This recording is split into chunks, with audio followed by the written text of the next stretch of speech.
So welcome to the final exam review for this semester for Calculus 2. And first things first, for my class, just preparing my class, where is your exam at? My section 1242, section 008. Where is your exam at?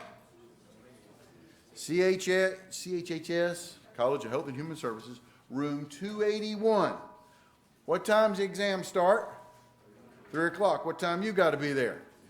2:30, 2:35. 2:30 is right when the other exam ends, and so we'll be moving right into the classroom there, and automatically we'll start passing back a bunch of stuff, and we'll have to fill out the OpScan sheet accordingly, and we'll give you all kinds of directions and stuff. So my exam is in CHHS room 281. Now, over here, if you are in Ms. Desiree's class, hold on, I have her information here someplace. What did I do with her little sheet? Hold on, I think it's in her little folder here. So let me do this real quick and full screen it, and hold on. Where did Desiree's little folder go? I think she laid it right on top. That's my folder, her folder.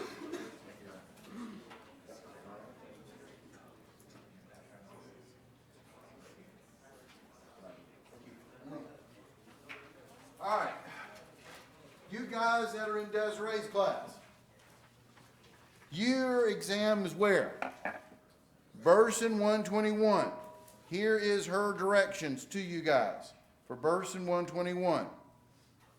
Now, she is like my class that are in room CHHS room 281, my students.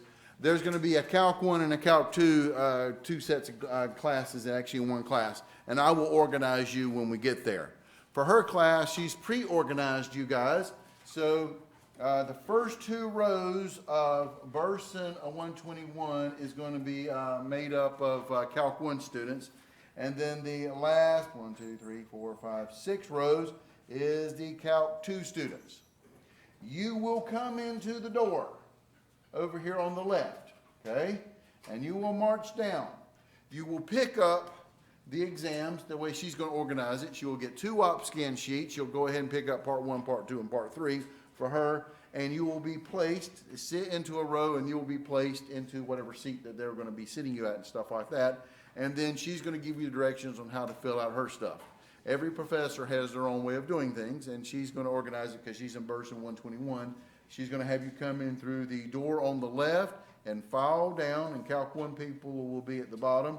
The first 2 rows, and the rest of the rows will be Calc 2 people, and she will place you accordingly with all the parts of your exam, especially the multiple choice, and she will tell you guys then how to fill out her multiple choice, the OpScan part of that test.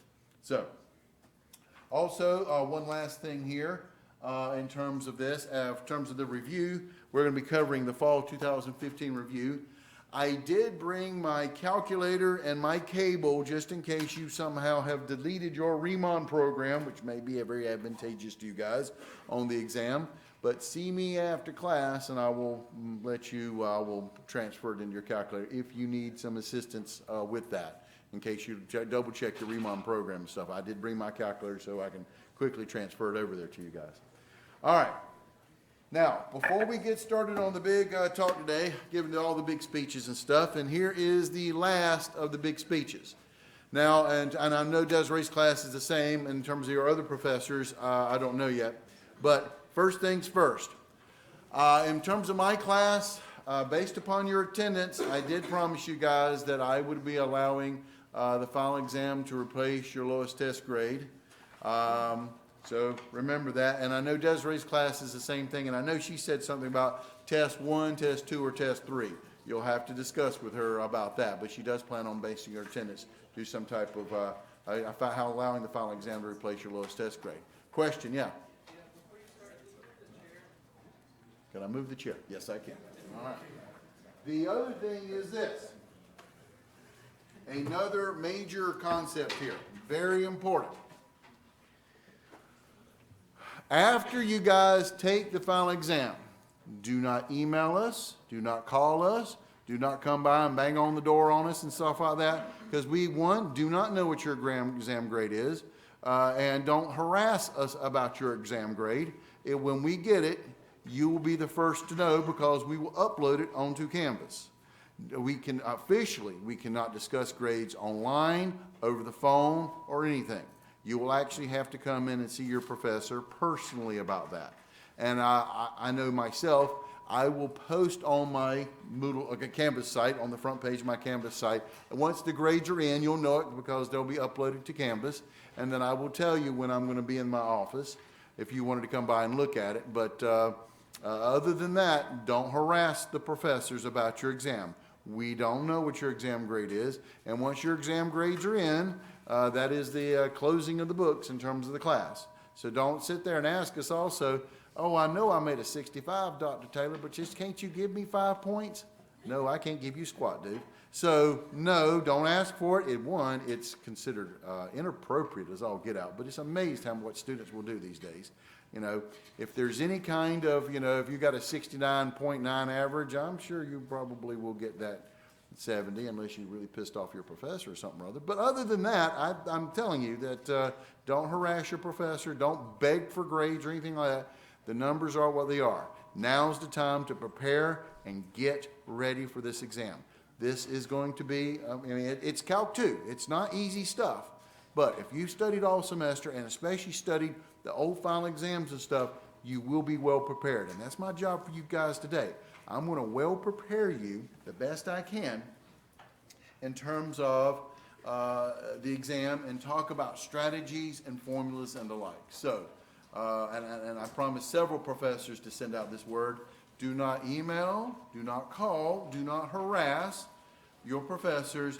The grades will be in when they come in because it takes, honestly, we're looking at around Wednesday to Thursday of next week by the time we get all the information back because there's 3 different parts to this exam. We get the OpScan parts graded, then we have a grading to get together on Monday, and then we have to enter all this stuff into the grade book and stuff. I mean, it takes a great ordeal to deal with, literally for Calc 2 this semester, we have about 1,000 students taking it and getting all those numbers organized and stuff. So when we get all the information back from the department, you'll be the next to know because we will upload that stuff to Canvas. All right. So let's go ahead and get started on our exam review for the day. As you guys know, most of you guys took Calculus 1 here. The exam is in 3 parts. The first part is multiple choice, no calculator. Second part is multiple choice with the calculator. And the third part is free response with the calculator. Here's the deal. The first hour of that exam, no one is allowed to use a calculator on any part of the exam. You have the first hour to complete part number 1. Okay? You have the first hour to do that. Everybody has to have part number 1 turned in. But honestly, most folks are done with part number 1 in about 35, 40 minutes. But some people like to hold on to a little bit longer, double check their answers. Fine, knock yourself out. But you only have 1 hour. At the end of that 1 hour, we will actually call. Anybody else who has part 1 out, they have to turn it in right then and there so we can make the official announcement that you can use your calculator. And everybody makes the mad dash to go grab their calculator for the rest of the exam. But trust me, you can do most of this exam without a calculator. You know what we're going to test you mostly on this exam, and that is your integral skills. Basic rules, use substitution, integration by parts, partial fractions, tables, so forth and so on. Of course, there's going to be a lot of applications of that stuff, all the way up through the Taylor-Maclaurin series and all the interesting stuff that we did there. So, make sure you know your stuff, but honestly, you should be really drilling those integral skills right now. All right, so let's go ahead and get started. So, imagine this is exam day. It was the exam day a couple of years ago. And then right at 3 o'clock, you're given the word. You can now open your test book and the test begins. So, here it is. No calculator. What's the first problem? What a surprise. And let me tell you, they actually do this on purpose. The first problem is usually something relatively nice. Ease you into it. Here's some free points. Enjoy it. We'll slap you later. Here it is. Integral of 3x squared dx. Don't hurt yourselves on this one. So, 3 is a constant. Integral of x to a power, add 1 over add 1, that'll be x cubed over 3 plus c. The 3's cancel. So that leaves me with x cubed plus c, which is answer E. And then I'm off and running. Okay? The next one. This is part of that chapter 5.1 stuff. They tell you that the integral from 1 to 7 of f of x dx is equal to 14. The integral from 1 to 2 of f of x dx equals 3. And the integral from 2 to 7 of f of x dx is what you got to figure out. So this is the idea of that, quote, area under the curve concept. And we're putting the puzzle pieces together. So knowing this, they gave me the integral from 1 to 7. So from 1 all the way over here to 7, they told me when I integrate from 1 to 7, I get an area under the curve of 14. When I integrate from 1 to 2, here's 1, here's 2, I get an area under the curve of this guy to be 3. The question is, what's the integral from 2 to 7 of f of x? So from 2 to 7, here's basically my question. I'm going to call that guy x. And then I put the puzzle pieces together. So the two parts added together should be equal to the whole. So in other words, 3 plus x equals 14. I subtract 3 from both sides, and that gives me x equals 11. Therefore, the integral from 2 to 7 of f of x dx must be 11. The answer is D. But I warned my students, and I'm sure Ms. Desiree warned her students, that you need to know this stuff about Maclaurin series, power series, and the like. These guys are easy to manipulate, and look at this one, free points. You just got to make sure you know there's 5 major Maclaurin series and what they look like. Take a look at this guy. This is x minus x cubed over 3 factorial plus x to the 5th over 5 factorial minus x to the 7th over 7 factorial, dot, dot, dot. Which one of these guys is the following? This is basically quizzing you guys on whether you memorized it or not. I mean, you can go back and derive the Maclaurin series. It's the Taylor series centered at 0. And you can call, you have to do it for each one of these guys. But you don't want to sit there and spend 20 minutes trying to do a Maclaurin series for each one of these guys. You should look at it and know what it is. What's the answer?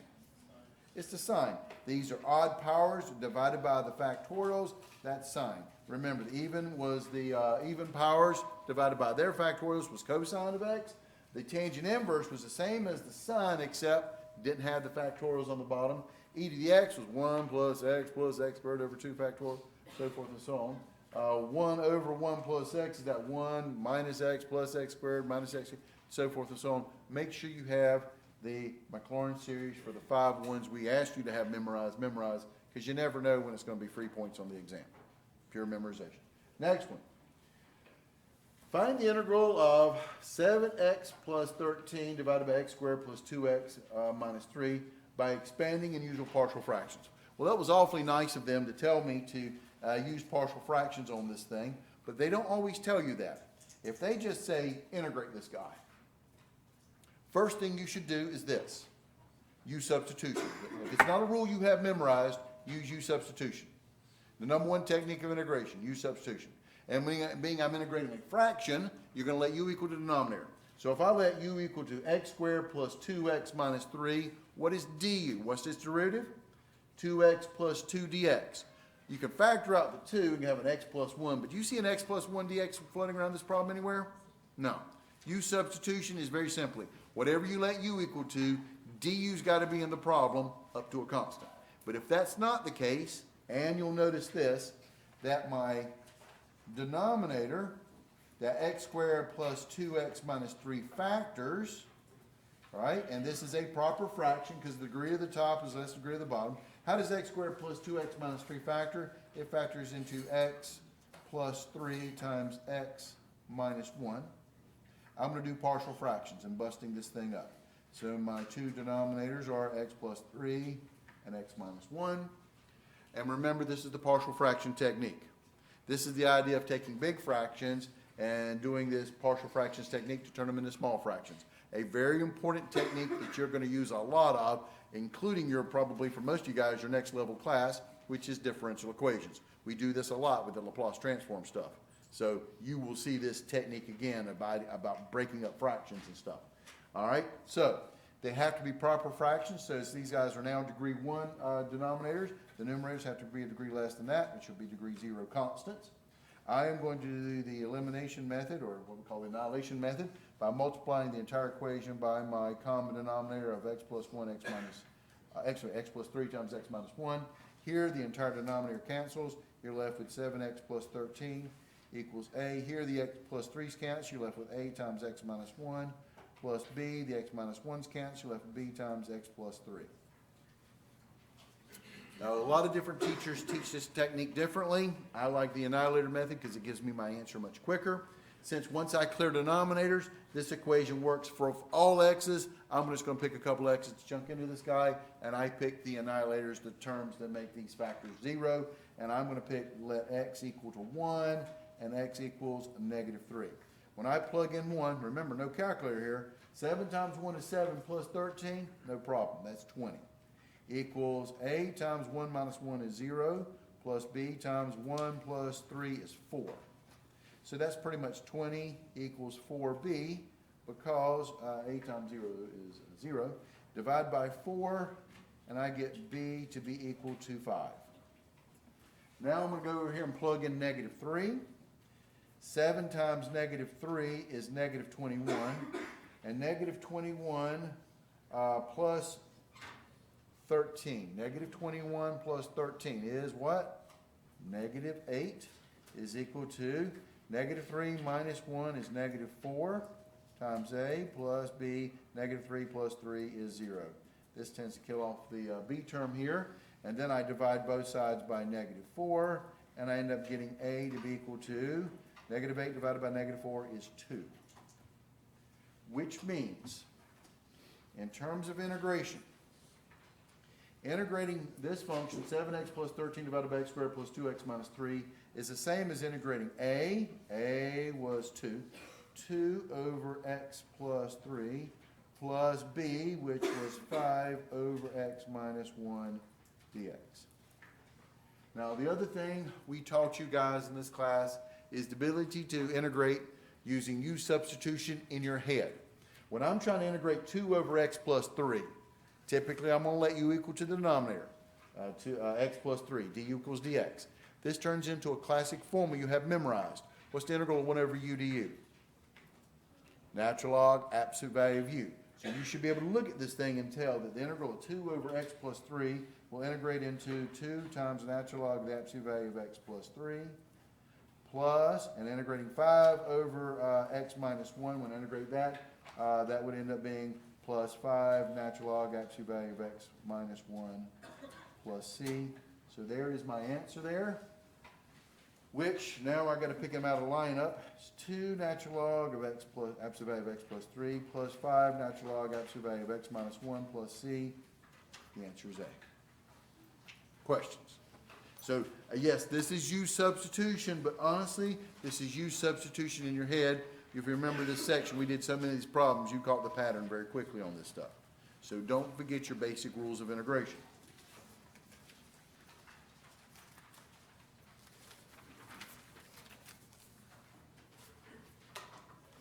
Look at the next problem. Now, the nice thing about this particular exam is they try to give you guys hints.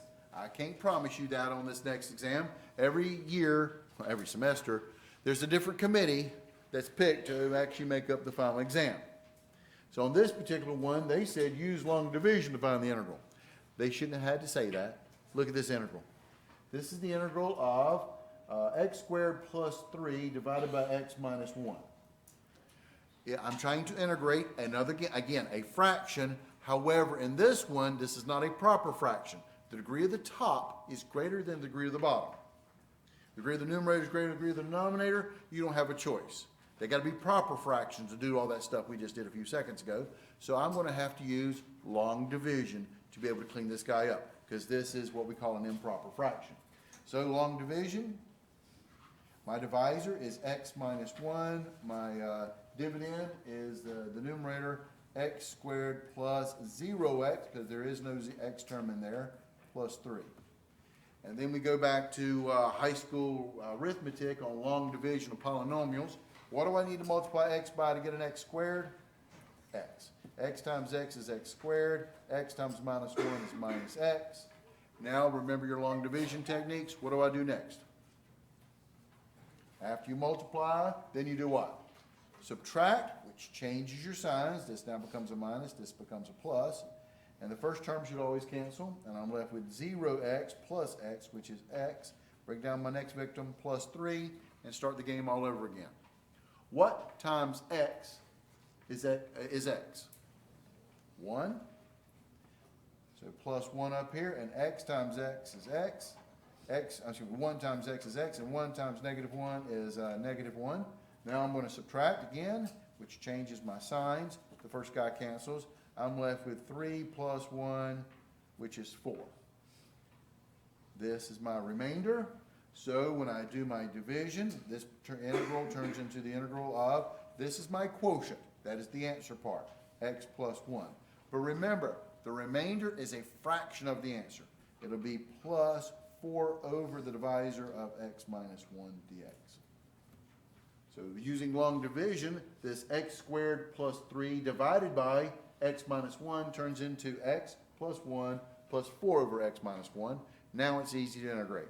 The integral of x, or x to the first power, add 1 over add 1 is x squared over 2, plus the integral of 1 with respect to x is x, plus, here it goes again. What's the integral of 4 over x minus 1 dx? This is officially u substitution, but in your head, you let u equal to the denominator. U equals x plus 1, du equals dx, so this is basically 4 over u, which turns into 4 natural log absolute value of u, which is x minus 1 and plus c. And now I've got to pick them out of a lineup. With that 4 there, it looks like the answer is C. Does that make sense? All right. Number 5, I want you to integrate this guy. Now, are you really surprised by how many integrals you see on this first part? Shouldn't be, being Calc 2 students. The integral of the natural log of x, quantity cubed, divided by 2x. Integrate this thing. All right. Well, if I'm going to integrate this guy, I'm going to first, this is not a rule I have memorized, so therefore I'm going to do u substitution. What am I going to let u equal to? Number 1 rule of u substitution is let u equal inside the parentheses. Natural log of x. Then I take du, the derivative. Derivative natural log of x is 1 over x dx. Do you see an x on the bottom, dx in this problem? I sure do. So I know I'm on the right track. And I don't have any constant to manipulate here, so this will be turned into the integral. This was u, we're cubing it, dividing it by the 2 is still down there to the denominator, constant holds over. And the x on the bottom, dx, turns into du. So it's a very simple u substitution here. Now, integrate u, remember 2 on the bottom stays there, it's a constant, so that's like 1/2 out front there. And the integral of u cubed, add 1 over add 1, will be u to the 4th over 4, and I multiply that 4 times a 2, plus c. So this turns in u to the 4th over 2 times 4 is 8, plus c. And then since the problem originally was an x, I'll back substitute, and this will be the natural log of x raised to the 4th power over 8 plus c, and that makes D my answer.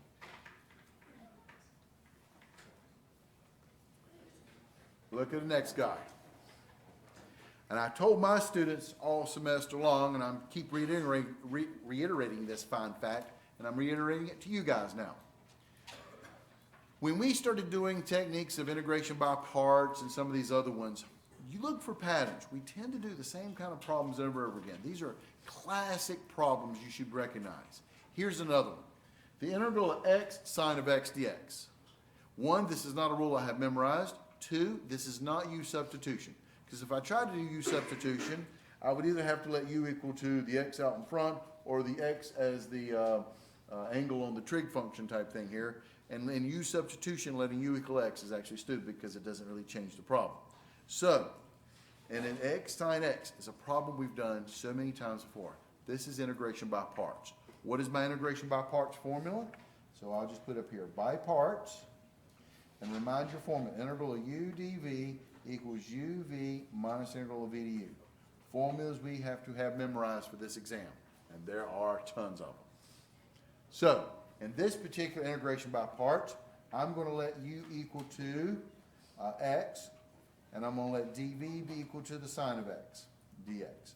The reason why I want to let u equal x, because when I take its derivative, du, it goes away. Derivative of x is 1 dx. But then on the dv part, I have to integrate dv to get v back again. What is the integral of sine of x? Well, very good. Make sure you got that memorized. The integral of sine of x is negative cosine of x. And now I plug it into my by parts formula. This is u times v. That would be x times negative cosine of x, minus the integral of v, which is negative cosine of x, du, which is dx. And I wanted you to see the literal plugging it in into my formula here. Clean it up. This is equal to negative x cosine of x plus the integral of the cosine of x dx. A minus a negative makes it plus. Now all I got to do is integrate the cosine of x. This will be negative x times cosine of x plus, what's the integral of cosine of x dx? Things we have memorized. Sine of x. No plus c's on this thing because I got bounds. Does that make sense? And since I have bounds, I'll put my bounds up there between 0 and pi. So one more hoop to jump through here. Fundamental theorem of calculus. Plug in top. This will be negative pi times the cosine of pi plus the sine of pi. Plug in top minus plug in bottom. Negative 0 times the cosine of 0 plus the sine of 0. All right, let's see what you guys happen to know. What's the cosine of pi? Pi is 180 degrees. What's the cosine of it? Negative 1. Things we know from high school. All right. What's the sine of pi? If the cosine of pi is negative 1, the sine of pi is 0. You got to know your trick for this exam. Cosine of 0 is what? 1. And the sine of 0 is 0. So when I put all this stuff together, I got negative pi times negative 1, that makes it pi, plus 0, minus 0 times 1 is 0, negative 0 is still 0, plus 0, that's 0. So my answer is pi. The answer is E on this particular problem. Does that make sense? Questions? All right.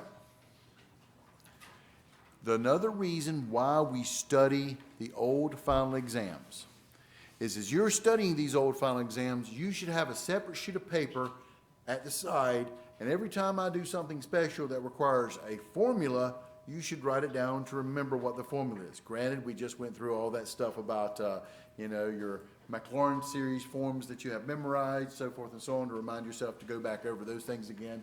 Here's another one. Find the average value of a function f of x equals 4x cubed plus 2 on the interval from 0 to 2. It's amazed how many people screwed this problem up very simply because they didn't study. Average value is a formula. Average value of a function is equal to 1 over b minus a times integral from a to b of f of x dx. That is a rule. When you hear the words average value, you want to integrate 1 over b minus a times integral from a to b of f of x dx. So in here, I got f of x was given to be 4x cubed plus 2. I'm on the interval between 0 and 2. So 0 is my a and 2 is my b. So this turns into 1 over 2 minus 0 times integral from 0 to 2 of my function 4x cubed plus 2 dx. This would be 1/2 out front. Integrating 4x cubed. Well, 4 is a constant, leave it alone. Integral of x cubed is add 1 over add 1. That'll be x to the 4th over 4. Plus integral of 2 with respect to x is 2x. Close your bracket. Here the 4's cancel. And I've got my bounds between 0 and 2.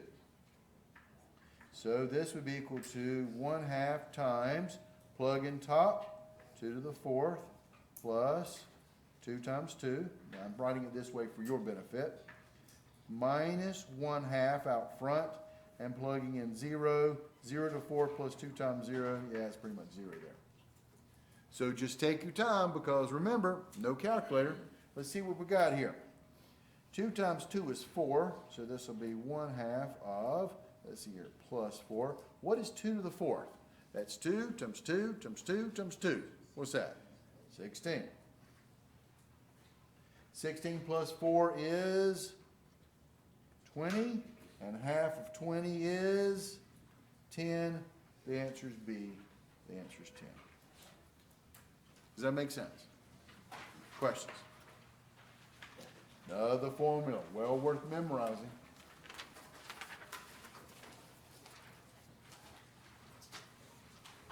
Okay? In terms of table integration, this is typically the way you can anticipate the table being. They're going to do one of two things. They're going to tell you to integrate by using a table. They're either going to give you the formula or they're going to give you like up to 3 formulas to choose from on this particular one. We're not going to print out the entire back of your calculus textbook for the exam and stuff. So, here's the big deal. Looking at this guy right here, I'm looking at a formula for the integral of the square root of u squared minus a squared, but more importantly, look at my problem. I've got the integral of 1 over the square root of 4x squared minus 9 dx. This is in the form of that u squared minus a squared look, which means that u squared is going to have to be equal to the 4x squared, and the a squared is going to be equal to the 9. But remember, using tables is u substitution. You got to first figure out what the u squared is, then find the u, and then do the du stuff with moving the constant over. So if u squared equals 4x squared, u is equal to the square root of 4x squared is 2x. Then you got to do du. The derivative of u is going to be 2. Derivative of x is going to be dx. I move my constant to the side. 1/2 of du equals dx. And as a squared equals 9, a is equal to 3. So what the first thing I'm going to do, I haven't even looked at the formula yet. I'm going to back substitute this guy and convert it into a u world. This becomes the integral of, this was the square root, 4x squared was u squared, minus 9 was a squared. There's the 1 up constant over there. And the dx, however, gets replaced with 1/2 of du. And this is where most students are going to screw this problem up. They'll screw up that constant. But if you screw up that constant, you'll get the wrong answer on this thing. Don't forget, the dx gets replaced with 1/2 du. So that 1/2 is a constant. It goes out front. So this is 1/2 the integral of 1 over the square root of u squared minus a squared du. Now using my formula, the 1/2 is out front. And this is the formula they gave me. The integral of 1 over u squared minus a squared du is the natural log of the absolute value of u plus the square root of u squared minus a squared plus c. And then I'm going to back substitute. Since there's one term here, I can drop the brackets. This would be 1/2 the natural log absolute value of u. U was equal to 2x plus the square root of u squared. U squared was 4x squared minus a squared, which was 9. Close absolute value plus c. This is my answer. And now it's going to be a 1/2 out front, so it's either got to be c or d. And it's 4x squared minus 9. The answer is c. Does that make sense? Questions?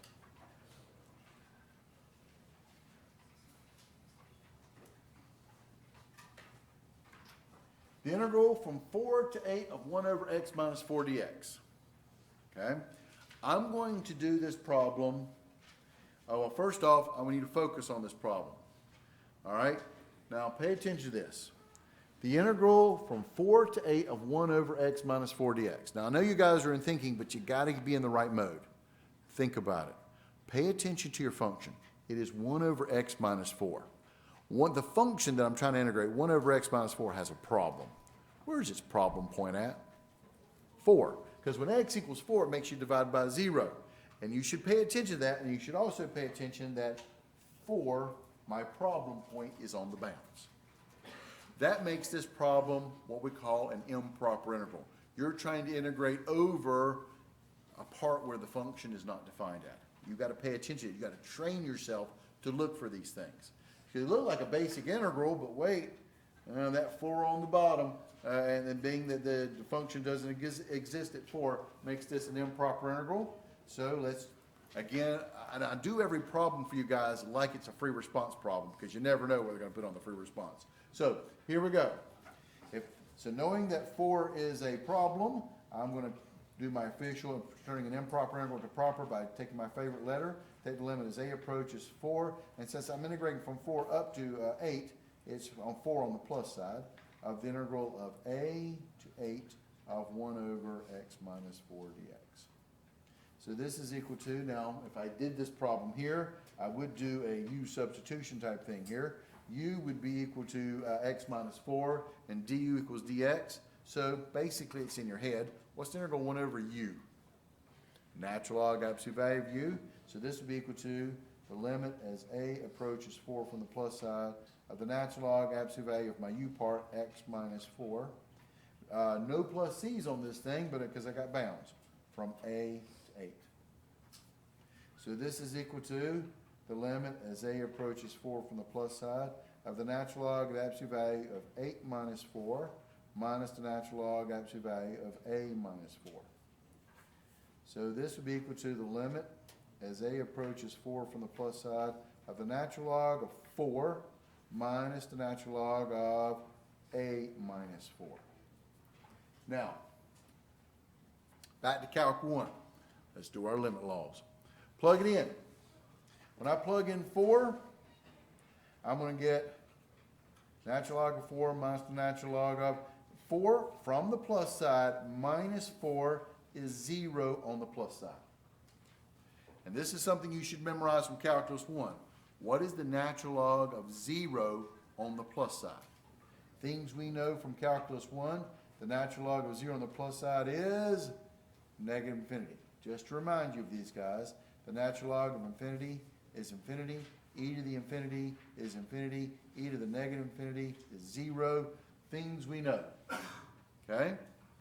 But the natural log of 0 on the plus side is negative infinity. But be careful, plug it in. This will be the natural log of 4 minus negative infinity. What's a minus a negative infinity? Positive infinity. Plus natural log of 4 is still positive infinity. This thing is infinity, which means it's divergent.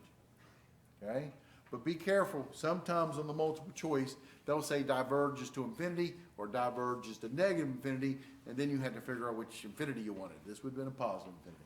So the answer for this one clearly is E. Speaking of limit questions, here's one from chapter 4.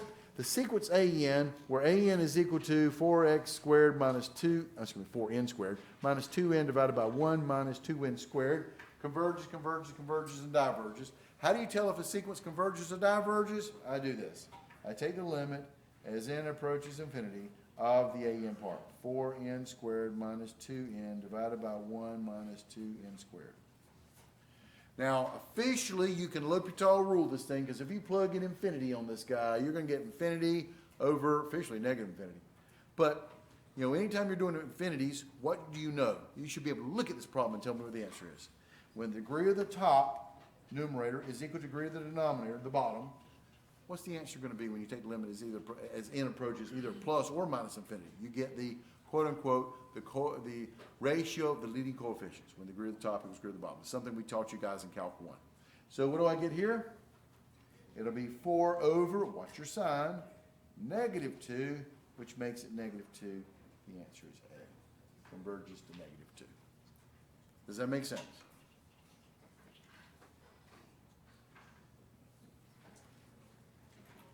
On this problem, where most people messed up, they just saw n squared over n squared, and they saw 4 over 2, and they circled 2 on this problem. And I'd be amazed how many people picked that answer. And it's just that's bonehead careless error. Watch out for it. Oh, here's another series one. Take a look at this guy. And notice something or other, especially for people that just took my test number 4 in my class. 11 and 12 are actually connected. Look for stuff like that. We just discovered that the limit of the sequence part converges to negative 2. Now they want me to do this. Sum it up. What is the sum as n goes from 1 to infinity of 4n squared minus 2 over 1 minus 2n squared? Well, is it going to converge by a p-series? Is this going to converge by a geometric series? Converges by the test for divergence? Diverges by the test for divergence? Or diverges by the ratio test? Well, the first things first. The divergence test tells you very simply this. If I've got a series, and if the limit as n approaches infinity of the sequence part does not equal 0, then the series diverges. And since this guy up here told us that the limit of the sequence part was -2, which clearly is not 0, that means this thing is going to diverge by the divergence test. Okay? So the answer for this one would be diverges by the test for divergence. That's the fancy way of calling it the divergence test. The answer is D. Let's take a look at the other guys. Converges by the p-series. One, it doesn't converge. And this thing completely cancels, so it's not really a p-series. It converges by a geometric series test. Well, a geometric series is what? The sum of numbers raised to powers of n. I don't have numbers raised to powers n on it. This is not a geometric series, so why am I even looking at this? Look at C. I picked on my students yesterday for the same fact. Read this thing and look at it. What does it say? Converges by the test for divergence. Converges by the divergence test. That's about as stupid as you can make it. Because that does, you can't, divergence test only tells you when it's going to diverge. It don't say squat about when it converges. So this is just stupid. So pretty much you can just knock off these guys. And now look at the last guy. Diverges by the ratio test. Would you ever use a ratio test on this thing? When do you use the ratio test? Powers of n and or factorials, which I have neither in the problem. So pretty much the answer is clear. There's only one of them that's going to be. And just a good review for the last test material. All right, let's keep going. Oh, here's another series here. But this one's a little different. This is sum as n goes from 0 to infinity of n cubed plus 2n minus 5 over n to the 6 plus 3. Now, before I even look at the answers on this thing, I'm going to go ahead, when they give me a series, go ahead and figure out on your own account what this thing's going to do, if it's going to converge or it's going to diverge. Well, first thing I notice on this one, again, I got polynomials over polynomials, so I'm going to do what I call the mental comparison test, and I'm going to look at the numerator degree and the denominator degree, and basically those are your commanders, so that's what's going to be in charge. What do we got here? N cubed over n to the 6, right? That's basically what this thing is. And what is n cubed over n to the 6? That's the same thing as 1 over n cubed, because we can cancel them out. N cubed divided by n to the 6 is basically 3 goes into 6 3 times here. There you go. So when you divide, you subtract exponents. What kind of series is this, dude? P series. What's P equal to? 3. Greater than 1, what does it do? Converges, which means by my mental comparison test, I didn't actually do a limit comparison test or the direct comparison. I didn't do any of that. I'm just doing a mental comparison test. I know whatever I converge to, whatever I compare to, they're going to do the same thing. Since this guy converged, I knew this guy converges. So automatically, I can eliminate B. Okay, fine. That's the only one I can eliminate. All right? Well, at least that's one that I know it converges. Now, let's go through the answers. A. Converges by the ratio test. Again, I ask you, would you ever use a ratio test on this thing? No powers of n, no factorials, no way. Not the answer for that one. C. Converges by the limit comparison test with the series of 1 over n cubed. Well, that's a possibility. I'm thinking yes on that one. Converges by the limit comparison test with 1 over n to the 6. No, that's not the guy we would have compared to. That's the wrong power, so this one's out. Converges by the direct comparison test to 1 over n to the 6. Again, n to the 6 is the wrong power, and I don't think I would have done a direct comparison test on this thing because I'm adding and subtracting. It's going to make me getting those inequalities just right with that direct comparison test difficult. So, but that's still the wrong power. So yeah, my first inclination that it was C is correct. The answer is C. I didn't actually do the limit comparison test, is my point to you guys. I know I can do it, and it was going to tell me this. I did what I call the mental comparison test. All you got to do is try to figure out who you're going to compare to, and remember, they're going to do the same thing. Here's something from chapter 5. Use geometry to evaluate the integral from -2 to +2 of the absolute value of x. Well, so the first thing you want to do on this one is graph it. What does y equal the absolute value of x mean? Will it look like? The famous V-graph.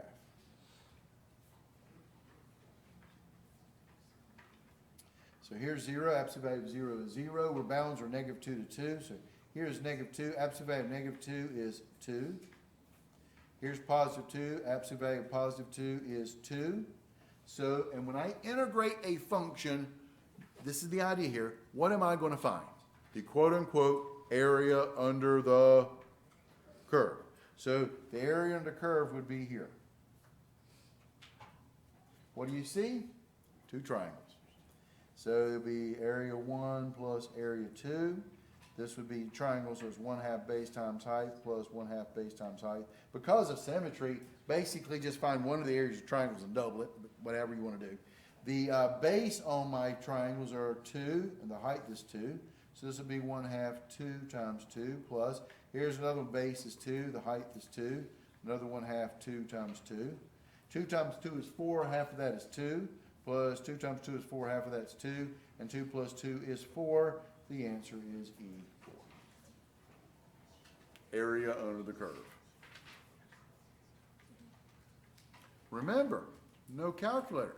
The next one should scare you. Let's take a look at it. Find the Riemann sum for f of x on the interval between 0 and 4 using 4 subdivisions and using left endpoints. Remember, Riemann sum, your standard Riemann sum is the sum of f of xi times delta x. Delta x is equal to b minus a divided by n. In this problem, a is 0, b is 4. So this would be 4 minus 0 divided by n. They wanted me to find the, for n equals 4. There it is given to me right there. So this was nice. And again, with no calculator, you can bank on this. 4 minus 0 is 4 divided by 4 is 1. So my delta x is equal to 1. So I'm starting over here at 0. And my delta x is 1. So I'm going to go over 1, go over another 1, go over another 1, and I'm going to end at 4. So it's 0 to 1, 1 to 2, 2 to 3, and 3 to 4. These are my partitions. They want me to do, what was this one? Left Riemann sum. There it is right there. Left Riemann sum. So between the partition 0 and 1, the point on the left is 0. Between 1 and 2, the point on the left is 1. Between 2 and 3, the point on the left is 2. And between 3 and 4, the point on the left is 3. So this would be officially bracket f of 0 plus f of 1 plus f of 2 plus f of 3, f of the left points times delta x. Now, my function here is x squared minus 1. Nice function, especially plug numbers into. 0 squared is 0 minus 1 is negative 1. Plus 1 squared is 1 minus 1 is 0. Plus 2 squared is 4 minus 1 is 3. Plus 3 squared is 9 minus 1 is 8 times your delta x, which is 1. Now it becomes basic arithmetic. I've got minus 1 plus 0 plus 3, that makes it 2, plus 8 is 10. 10 times 1 is 10. The answer is D. My left Riemann sum for 4 partitions. Does that make sense? Questions? So yes, we can still make you calculate stuff, but yeah, even you guys are scared to death on a Riemann sum. Not if the function's nice and the numbers you're plugging in is nice. It's easy to do.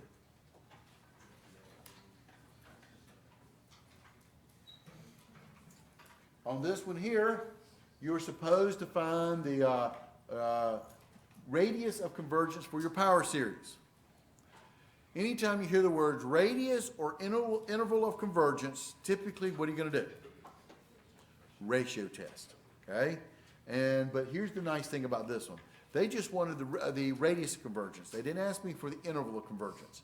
So I can just find the radius of convergence by finding my interval. I don't have to test the endpoints, and then I can use my classic formula b minus a divided by 2, which calculates the radius of convergence. So again, good practice.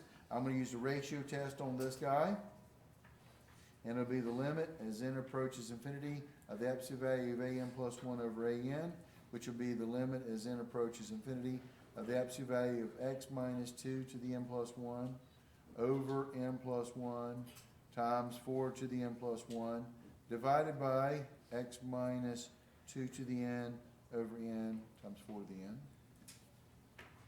And again, to clean this up, I'm going to take the numerator fraction and spread it out, and then invert and multiply and group together like terms on the same motion here. So this will end up giving me x minus 2 to the n plus 1 divided by n plus 1 divided by 4 to the n plus 1. When I invert multiply, the 4 to the n shows up on top, the n shows up on top, and the x minus 2 to the n will show up on bottom. X minus 2 to the n plus 1, I got x minus 2 to the n. X minus 2 to the n plus 1 has one more x minus 2, so I'm going to pull one of these guys off, and the x minus 2 to the n's cancel, leave me with x minus 2 on top. 4 to the n's and 4 to the n plus 1. 4 to the n plus 1, I'm going to pull off one of the 4s, that's 4 times 4 to the n, and the 4 to the n's cancel. So this is equal to the limit as n approaches infinity of the absolute value of x minus 2 times n divided by 4 times n plus 1. Now you've got to take the limit as n approaches infinity. You've got a classic fraction here. Remember, you're going after n's. X's and numbers are constants. They hold over. You go after the n's. What is the limit as n approaches infinity of n over n plus 1? Well, it's infinity over infinity. You can use L'Hopital's rule, or the degree of the top equals the degree of the bottom. They're going to end up canceling the ratio of leading coefficient. It goes to 1 either way. So you're left with the absolute value of x minus 2 divided by 4. To get the interval of convergence, I'm going to set that less than 1 and solve. This implies that negative 1 is less than x minus 2 over 4, which is less than 1. I'm going to multiply by 4 on all sides. This gives me negative 4 is less than x minus 2, which is less than 4. I'm going to add 2 to all sides. That gives me negative 2 is less than x, which is less than 6. This is my almost, here are the words, almost my interval of convergence. If they actually wanted the actual interval of convergence, I would have to take the two endpoints, plug them back into the series, and test it. And see what kind of series it is, and see if it converges or diverges. If it converges, I include that endpoint. If it diverges, I make sure I exclude it. But that wasn't the question. The question is the radius of convergence. The radius of convergence, I don't care if the endpoints work or not, the radius of convergence is a formula. Radius of convergence is the formula b minus a divided by 2, where a and b are your endpoints. A is going to be negative 2, b is going to be 6, so there'll be 6 minus negative 2 divided by 2. Minus a negative is positive, 6 plus 2 is 8, divided by 2 is 4. The radius of convergence is 4, the answer is D. And I didn't care if the endpoints converged or not. Does that make sense? The directions make all the sense in terms of what I'm going to do to the problem. Now, notice something or other. This is all of part 1. I am done with part number 1. Okay? I just made myself a new key for part number 1. There it is, key. There's the answer to part number 1. How long did it take me to do this?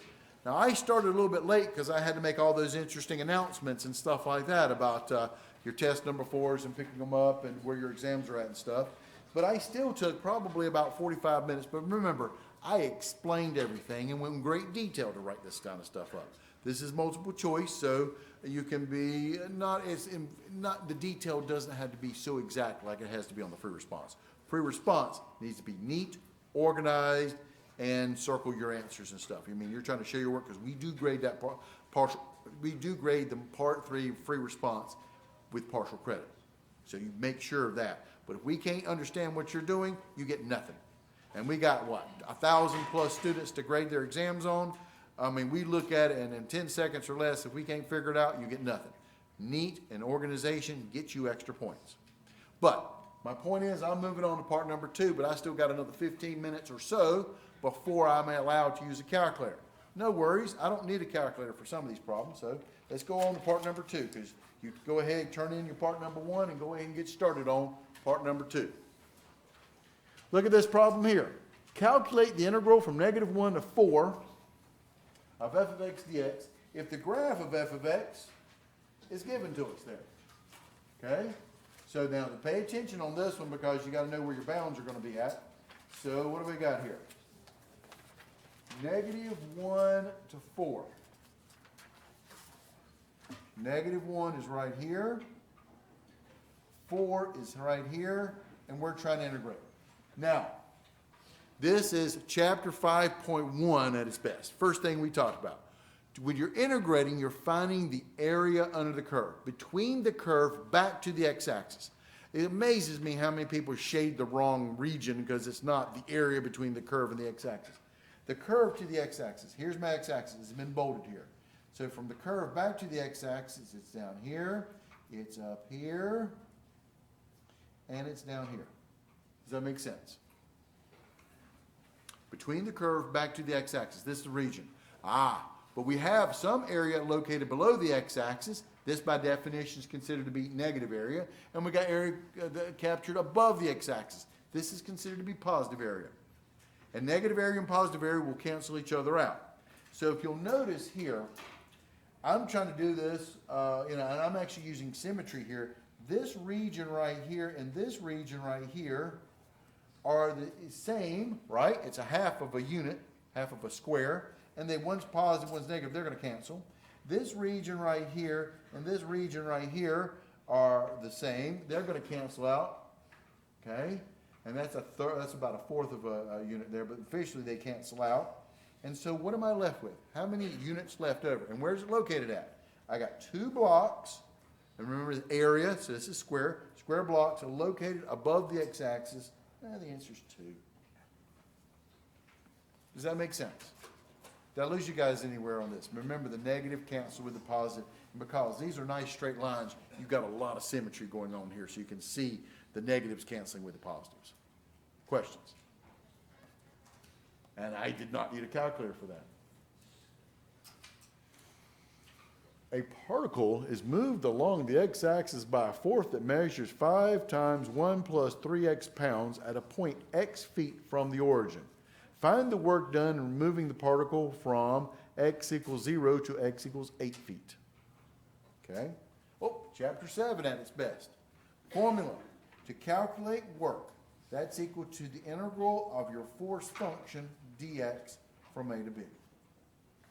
So in this problem, the force function measures 5 times 1 plus 3x. I'm going to integrate dx, and I'm trying to find the force in moving it from 0 to 8 feet, so my bounds on my integral from 0 to 8. Right? This is equal to, now 5 is a constant. It holds over, so this will be 5 times, pull it out front, 0 to 8. 5 times integral from 0 to 8 of 1 plus 3x dx. So that'll be 5 times integral of 1 with respect to x is x, plus integral of 3x is, to hold the 3, integral of x is going to be x squared over 2, evaluated from 0 to 8. According to the fundamental theorems, we plug in top minus plug in bottom. So work's going to be equal to 5 times, plugging in 8, that'll be 8 minus 3, 8 plus, 3 times 8 squared. 8 squared is 64, divided by 2, minus 5 times 0, plugging in 0 is nice, it pretty much kills everybody off, 0. Plugging in 0 for x, you get 0. Now I don't have a calculator yet, so I got 2 options. I can move on to the next problem and come back and answer this question if you think you need a calculator for this, or if you think you have the intellect, let's crunch it out. So, 2 goes into 64 how many times? 32 times. And 32 times 3, let's see here, 32 times 3, yep, I passed the 3rd grade, we figured it out. 3 times 2 is 6, 3 times 3 is 9, that would be 96. So this is 96 plus 8. What is 96 plus 8? What is that going to be? I believe that's 104, right? Lose you guys anywhere so far? So this is 104. Now I'm going to multiply that times 5. So this is equal to 5 times 104. That's going to be what? 520 foot-pounds. I didn't need no stinking calculator for that. So there it is, 520 foot-pounds. The answer is A. However, if you're so nervous about the test, and I understand about nerves and stuff like that, If you want to, put a big star by this one and keep moving on through the rest of the exam. Don't just sit there and twiddle your thumbs waiting around for 4 o'clock to show up on the exam day so you can use your calculator. You can go back after, because you got part 2 here, go back when you're allowed to have the calculator and just kind of double check yourself. And personally, I would do that anyway. I mean, because I could have made a careless error someplace. So I would go back later and grab my calculator and just double check my numbers before I turn the test in. Take a look at number 3. Here's part of that fundamental theorem of calculus stuff in chapter 5. F of z is equal to the integral from 4 to z of e to the x squared plus 1 dx. Then f double prime of z is what? All right, so this is a member of this concept of fundamental theorem of calculus. The derivative and the integral cancel. So I have this. F of z is equal to the integral from 4 to x of e to the, this is a z up here, sorry. 4 to z of e to the x squared plus 1 dx. Okay? So, I got to find the second derivative. Before I find the second derivative, I got to find the first derivative. The first derivative, you need to take derivative with respect to z of the integral from 4 to z of e to the x squared plus 1 dx. Here was that fundamental theorem of calculus concept. That's a rule you need to have memorized. When you integrate a derivative, or take the derivative of an integral, the derivative and the integral cancel, and because you have just a single variable up here, you just plug the variable into your function. This would be e to the z squared plus 1. Remember, the constant, that first fundamental theorem of calculus, plug in top minus plug in bottom stuff, but then you take the derivative of it, the derivative constant is always 0, so don't worry about a constant, because when I eventually take its derivative, that part ends up being 0, so that's why I never worry about it, it doesn't show up. That's that fundamental theorem of calculus part. But that's just the first derivative. Now we really have to go back to calculus 1 to figure out the second derivative. The first derivative is e to the z squared plus 1. It's e to a function. How do you take the derivative of e to a function? It's called the chain rule. Derivative of e to a function is e to the function times the derivative of the exponent. So that would be e to the z squared plus 1 times derivative of the exponent, which is 2z. So I get the answer 2z e to the z squared plus 1, which happens to be, which one of my answers here? 2z, only one with 2z there. 2z squared, nope, don't want that. The answer is e. Does that make sense? Questions?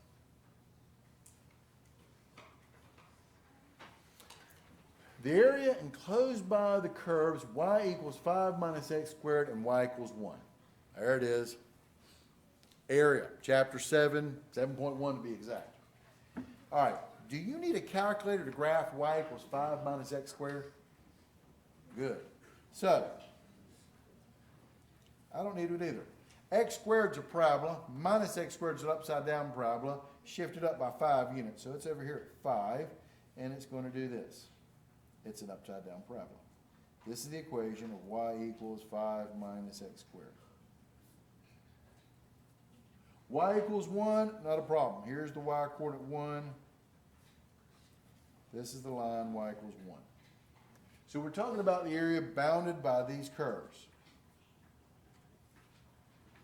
This area, this region inside between the two curves.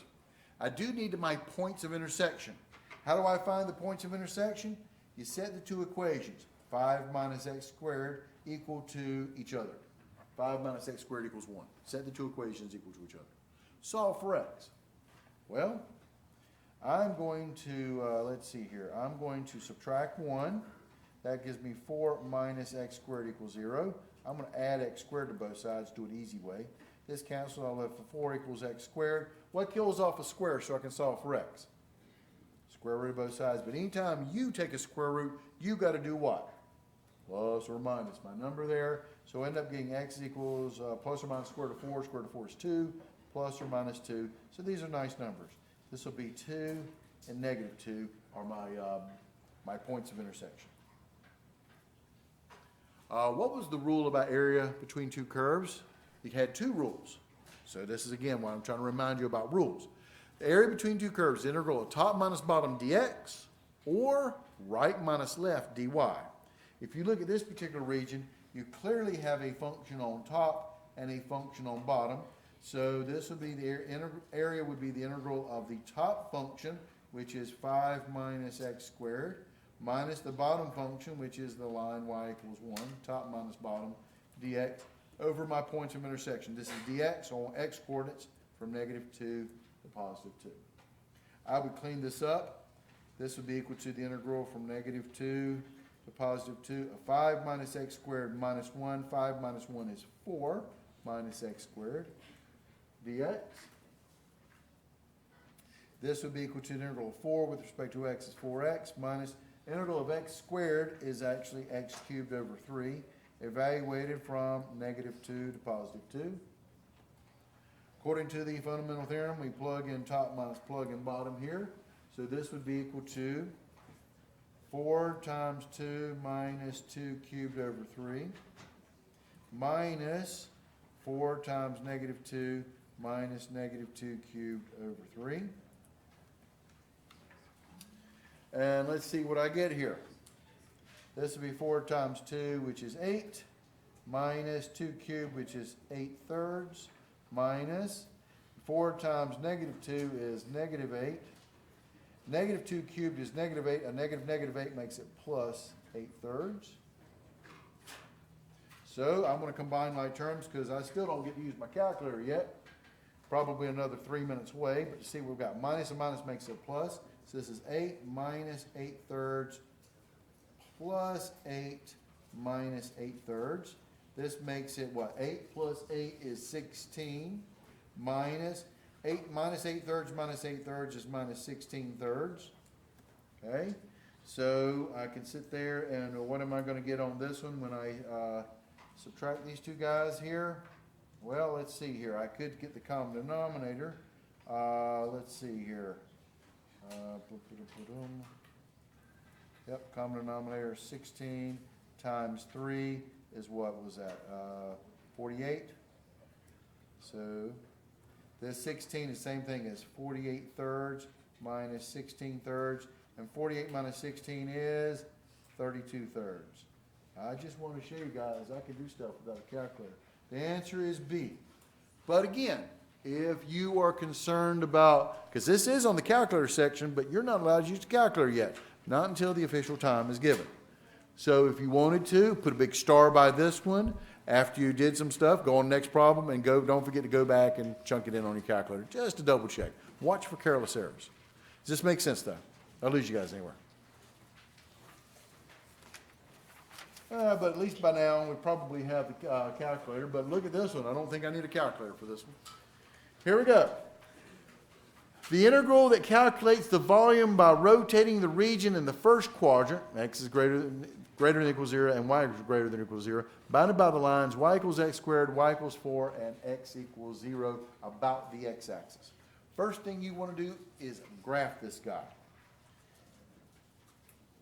Y equals x squared is a parabola. Y equals 4 is a horizontal line. X equals 0 is the y-axis. So we're talking about this region right here, bounded by these guys. And they said first quadrant, so that's why I really didn't go out of my way to graph anything in the second quadrant over here. Here's my x-axis. And this is the axis that we're going to rotate around, the x-axis. You will notice something or other. Look at your region. What kind of function bounds my region? These are functions that are in terms of x. The function is in terms of x, and I want to rotate it around the x-axis. What method do I use? Disk washer. Very good. Things we know. Disk washer. This is a disk washer kind of problem, where volume is equal to pi times integral of big radius squared minus little radius squared dx from A to B. Disk washer. Functions in terms of x, rotating around the x-axis. This is the disk washer dx. When the function is in terms of x, and you want to rotate around the y-axis, or something parallel to the y-axis, you will use a shell method. Shell method, volume equals 2 pi times integral of what we call point radius times f of x top minus g of x bottom dx. Make sure you know your formulas, okay? So, here on this problem, the big radius comes from the distance between the axis of rotation to the outside edge of my region.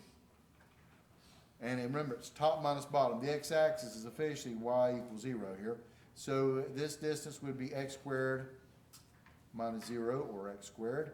The little radius is from the axis of rotation to the inside edge of the region, the inside functional region that defines your, the inside function defines your region there. Again, its distance is top minus bottom. This is x squared minus 0. Well, excuse me here. This one is 4. I made a mistake here. This is 4 minus 0, which is 4. Big radius, 4 minus 0. And the little radius is x squared minus 0, which is x squared. Okay? So plugging it into my formula, volume is equal to pi times the integral of big radius, which was 4, top part of the region, which is y equals 4 minus 0, squared minus little radius, x squared, radius is x squared squared dx. And now I just got to figure out my bounds. Well, since we're talking about in the first quadrant, and we got x equals 0, x equals 0 is your first bound. And what is this point over here on the x-axis?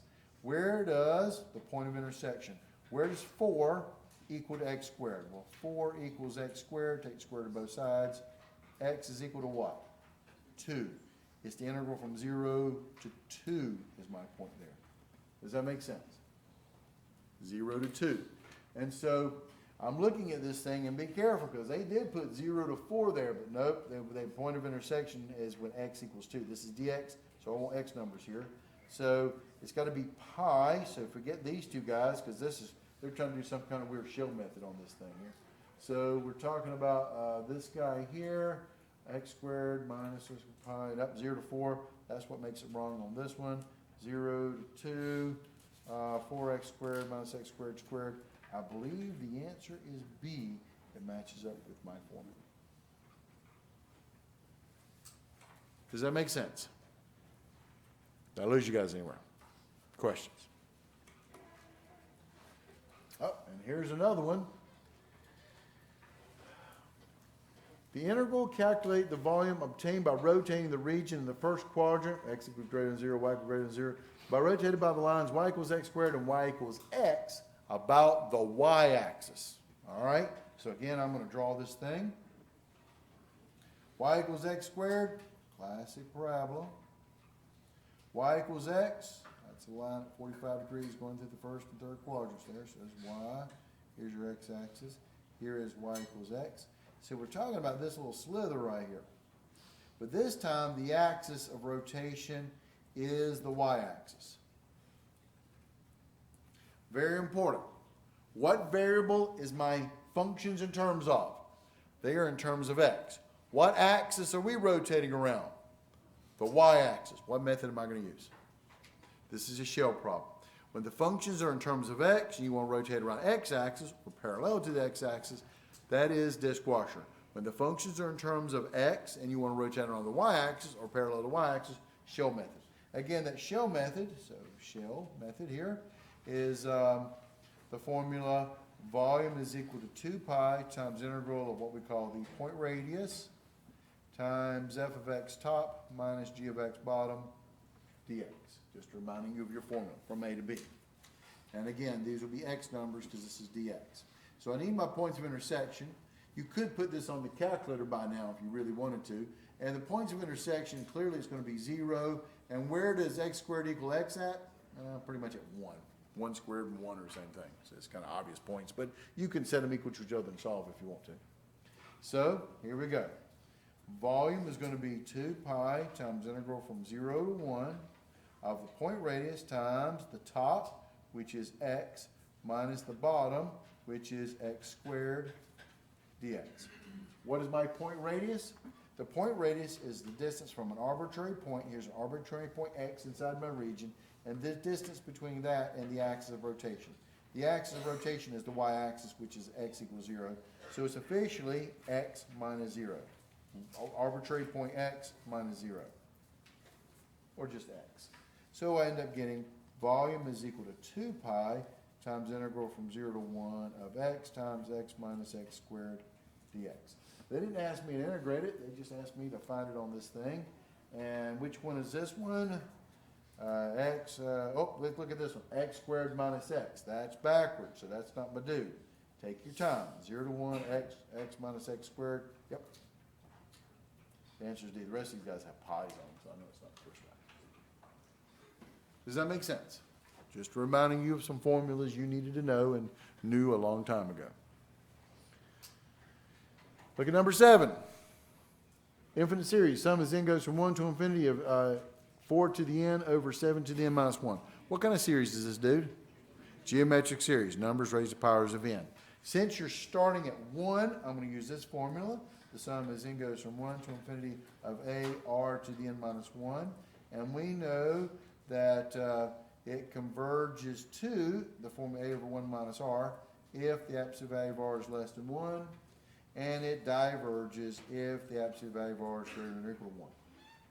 So with that n equals 1, I want to have an n minus 1 power here. But you notice the 7 already has the n minus 1 power, but the 4 has an n power. So I can pull off one of the 4's. So that'll be 4 times 4 to the n minus 1, pulling off one of the 4's, over 7 to the n minus 1. Now these two guys have the same power. I can factor out the power. This is the sum as n goes from 1 to infinity of 4 times 4/7 to the n minus 1. And in this particular format, you can definitely tell that a has to be equal to 4, r is going to be equal to 4/7. And since the absolute value of r, which is still 4/7, is less than 1, this thing converges to the formula a over 1 minus r, which is equal to 4 over 1 minus 4/7.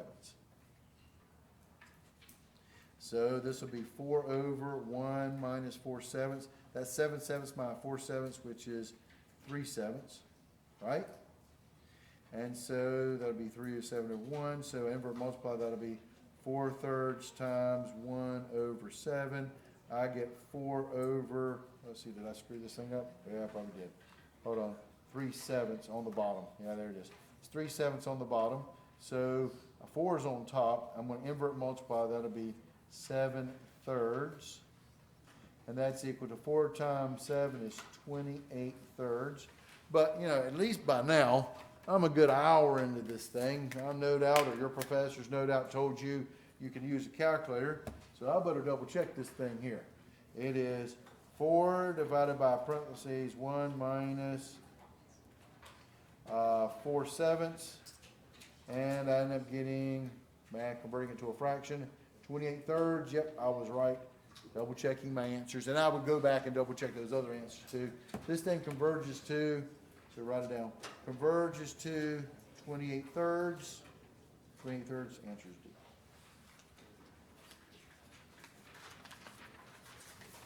I'll lose you guys anywhere. Okay?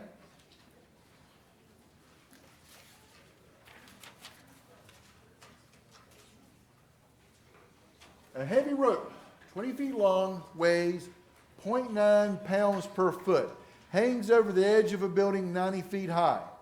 How much work is done in pulling the rope to the top of the building? Okay? A heavy rope, 20 feet long, hangs over a building 90 feet high.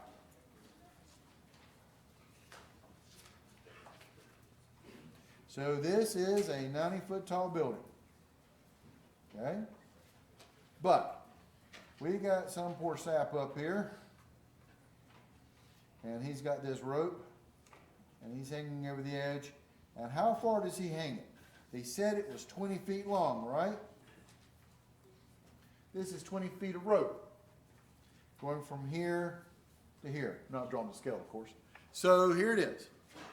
So the first thing that you want to do on any kind of lifting, pump problems, whatever the case may be, these work problems where you're lifting rope or cables or pumping stuff out of a tank, you got to put a coordinate axis on this thing. And so I'm going to redraw it. I'm going to put my coordinate axis at the bottom. Here's 0. The top of the building is up here at 9. But so here's the deal. Where's the rope at? The rope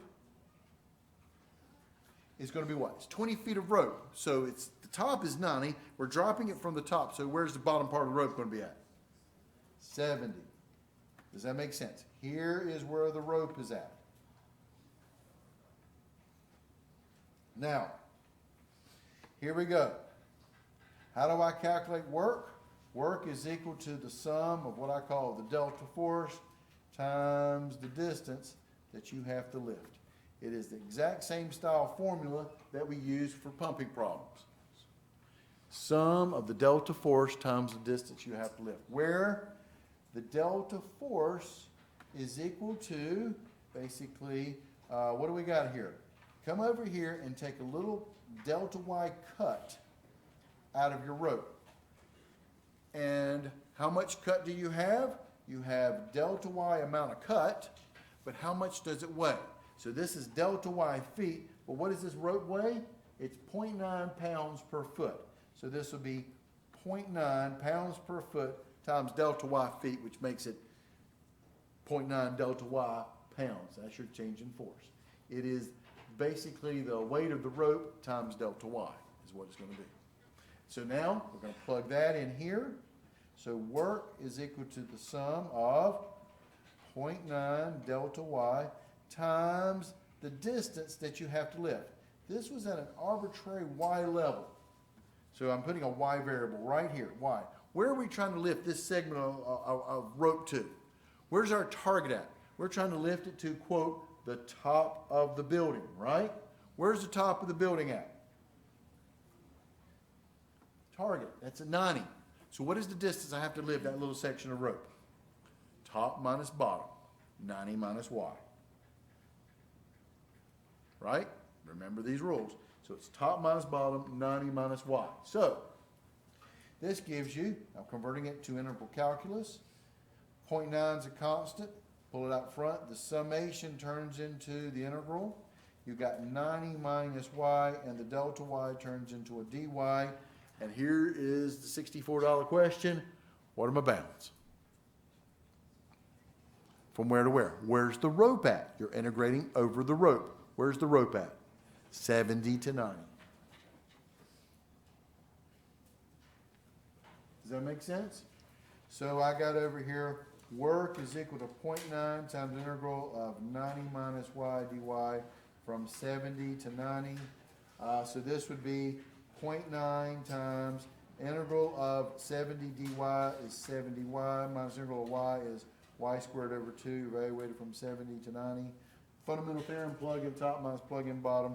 This will be 0.9 times 70 times 90 minus 90 squared over 2 minus 0.9 times 70 times 70 minus 70 squared over 2. And I'm going to get on my, when I plug this thing in, calculate, I got 180 foot-pounds, 180 foot-pounds. And also, this is on a calculator section of exam. What does that mean?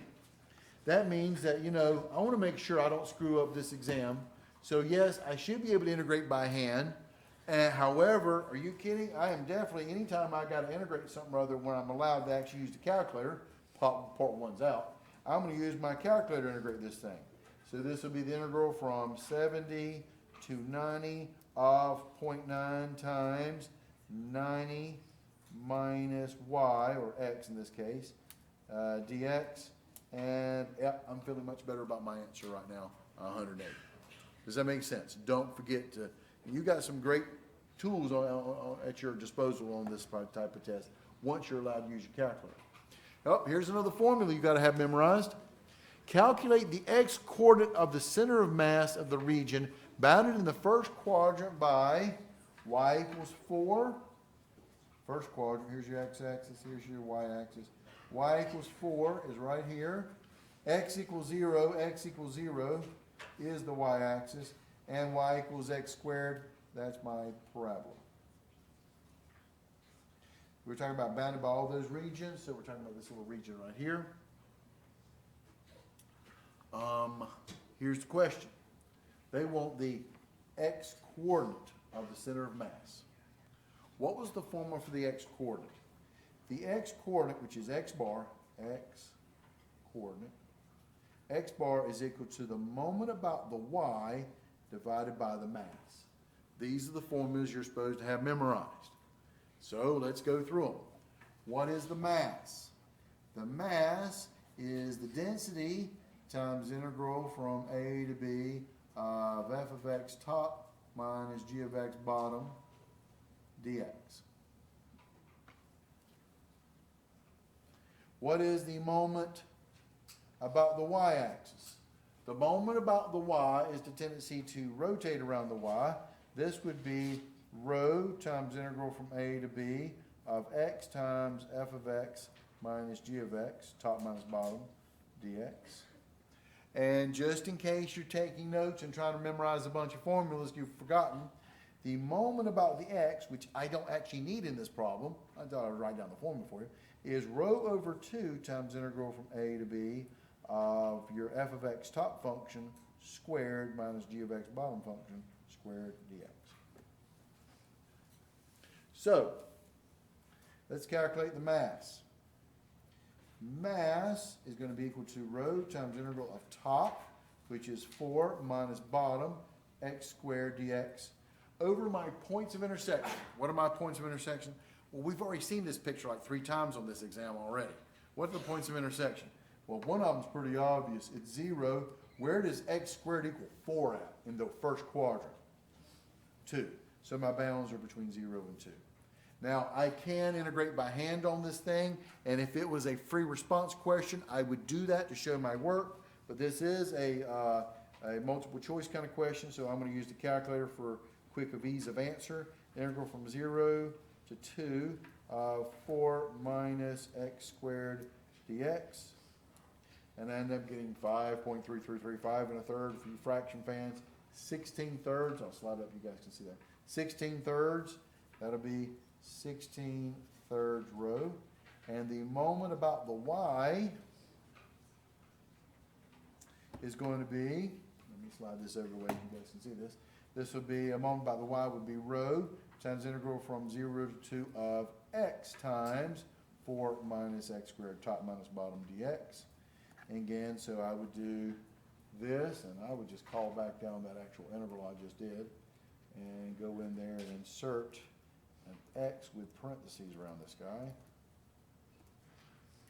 And yep, that's exactly what I got here, and I end up getting a 4, and don't forget to put the row back on there. So to get the moment about the x coordinate, that's to calculate the x coordinate, it's the moment about the y, which is 4 rho, divided by the mass, which is 16/3 rho. And so you'll notice that the rows end up canceling here.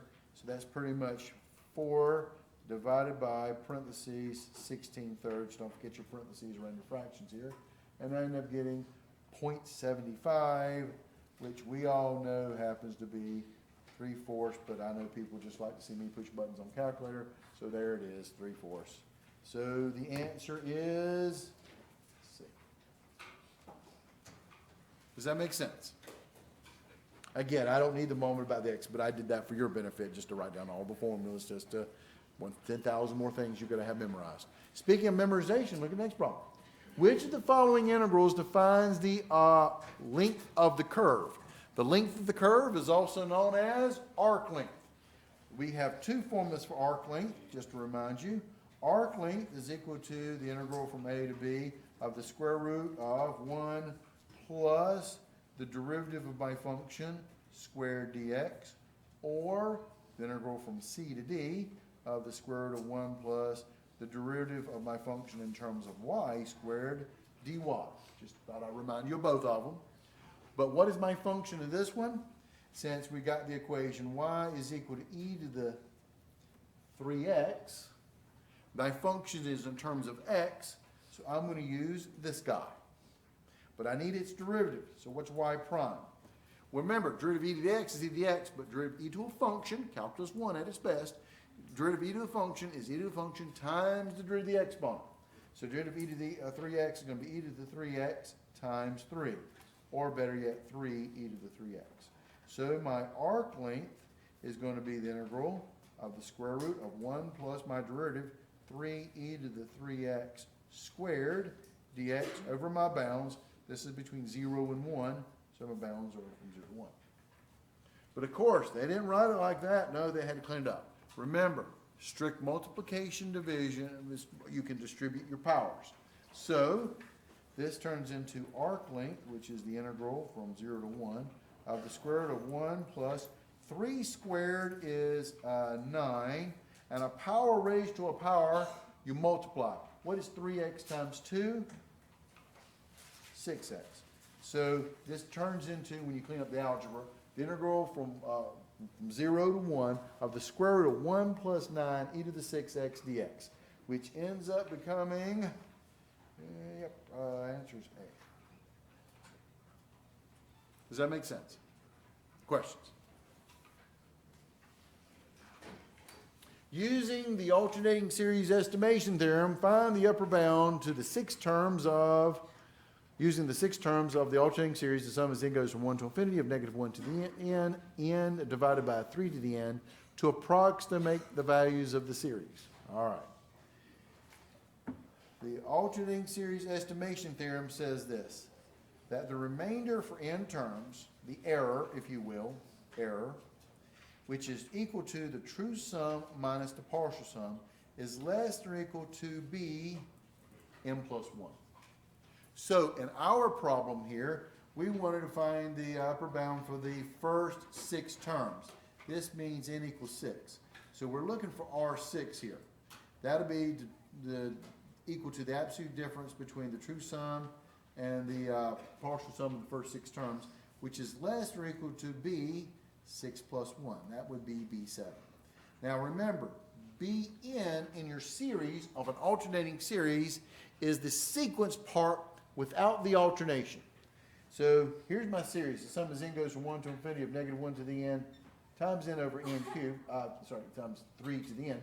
And without the alternating part, it's just the bn is n over 3 to the n.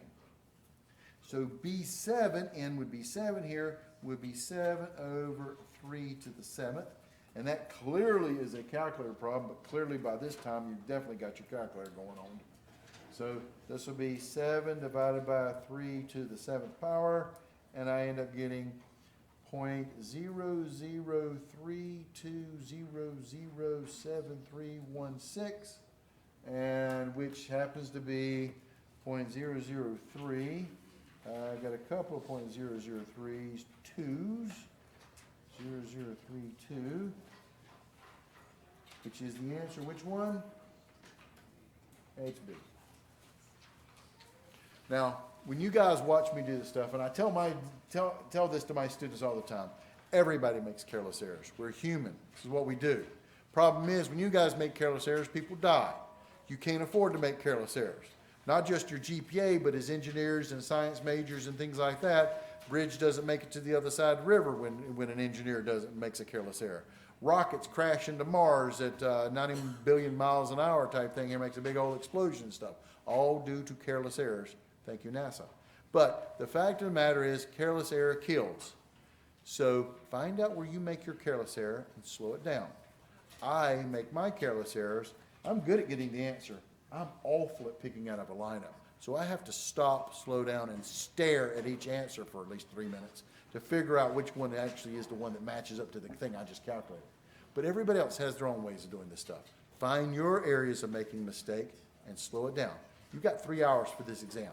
Sit back and enjoy. You're not going anywhere. So take the exam, watch the careless errors. All right. Oh, another Taylor series, centered at 0. That's just pathetic to call it that. What is a Taylor series centered at 0 also known as? The Maclaurin series.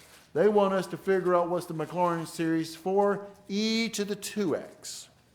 Well, remember, we have the 5 standard Maclaurin series memorized, so we can use them. Taylor series and Maclaurin series, power series, are wonderful in the sense that they are easy to manipulate. Now, this is an e function. We're talking about e to the 2x. And what I have memorized is e to the x. E to the x, the formula is the sum as n goes from 0 to infinity of x to the n over n factorial. That's also equal to 1 plus x, officially over 1 factorial, plus x squared over 2 factorial, plus x cubed over 3 factorial, plus dot, dot, dot, so forth and so on. Okay? Now, this is not the series we want. What do we want? We want the series for e to the 2x. So this is why we love Power series, they're easy to manipulate. All I'm going to do is replace x with 2x in my series. So this ends up becoming, the sum is then goes from 0 to infinity of 2x to the n over n factorial, which is equal to 1 plus 2x over 1 factorial plus 2x squared over 2 factorial plus 2x cubed over 3 factorial plus dot, dot, dot. So when I clean this thing up, this e to the 2x becomes, the sum is then goes from 0 to infinity.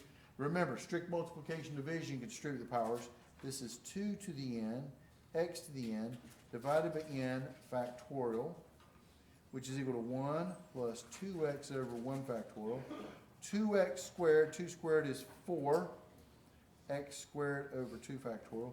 2 cubed is 8, so that'll be plus 8 times 3x cubed over 3 factorial plus dot, dot, dot. And now you just have to figure out which one of these guys is going to be. All right, and luckily they gave you both. Sometimes they make you just do this one, or they make you do this one. This one they did both, so you can kind of double check it. And looking at this thing, this one's looking awfully lovely, so I think this is my dude. Answer is D. Does that make sense? Questions? Yeah, sorry. Let's see. How can I was just like doing it before you showed the answer. I was considering answer B, n equals 1. Okay. The lovely thing is that this thing started at 0 because I knew my formula. Let's say I didn't remember the formula. All I had was this. What's that in front? 1. B. What does this not have out front? 1. So you had 2 options to be able to kind of narrow it down. If you didn't pay attention that it started out poorly, this thing started at 1 and your Maclaurin series starts at n equals 0. If you didn't catch that, you would have caught it by with the actually my modeling terms. So again, slow it down and watch both of them. Don't make my standard careless error thing. Other questions? Suppose a spring has a constant K, Merry Christmas on this one, of 100 newtons per meter. K is 100 newtons per meter. Usually we make you go find K first, but here it is, they gave it to you. How much work is required to stretch a spring from its natural length of 25 centimeters to a length of 85 centimeters? All right. Remember, when you're doing spring problems, the natural length, you have to zero it out. Natural length is called equilibrium, and it doesn't take any work to get it at equilibrium. So what we've got here is this. I've got a spring right here that's being measured out, and it goes, and we're trying to find the work done, going from its natural length of 25 centimeters, and we're going to stretch this thing all the way over here to 85 centimeters. Okay? Also, remember, just your formulas, force is equal to Kx, Hooke's law. Force is equal to K times the distance you stretch the spring. That's usually used to solve for what K is. And work, which is the integral of force, would be the integral of Kx dx. These are your 2 formulas you need to know from A to B here. But remember this. This is where most students will screw it up. You have to zero out your natural length. So when they're telling me that 25 centimeters is the natural length, that I'm going to zero out. So that's going to be 0 centimeters. And that's going to force 85, because you're measuring it from the wall here. 85, I'm going to subtract off the natural length, so use my calculator, don't screw it up. 85 minus 25 is 60. This is 60 centimeters. Does that make sense? As I zeroed out my natural length. But this is physics problems. Pay attention to units. I'm looking for this thing to be measured in joules. A joule is a Newton meter, and which means I want my units to be in meters, not centimeters. So 0 centimeters, that's no problem. That's still 0 meters. But what is 60 centimeters? Well, the beauty of the metric system is centi means 100th. So you divide this thing by 100 and you get 0.6, or move the decimal 2 places left, you get 0.6 meters. These are my bounds. So work is equal to the integral from 0 meters to 0.6 meters of k, which they gave to me, Merry Christmas, 100 x dx. Usually the first part of any problem they give you is information to solve for k. This one they happen to give it to you. So this is kind of easy now. The integral of 100x with respect to x is, well, integral x is x squared over 2, and 2 goes into 150 times. So this is 50x squared, evaluated from 0 to 0.6. So this will be 50 times 0.6 squared minus 50 times 0 squared. That goes away, and clearly this is now a calculator. So this is going to be 50 times 0.6 squared, and I get 18 what? You can call it Newton meters or joules like they did, so the answer is B, 18 joules. Does that make sense? Questions?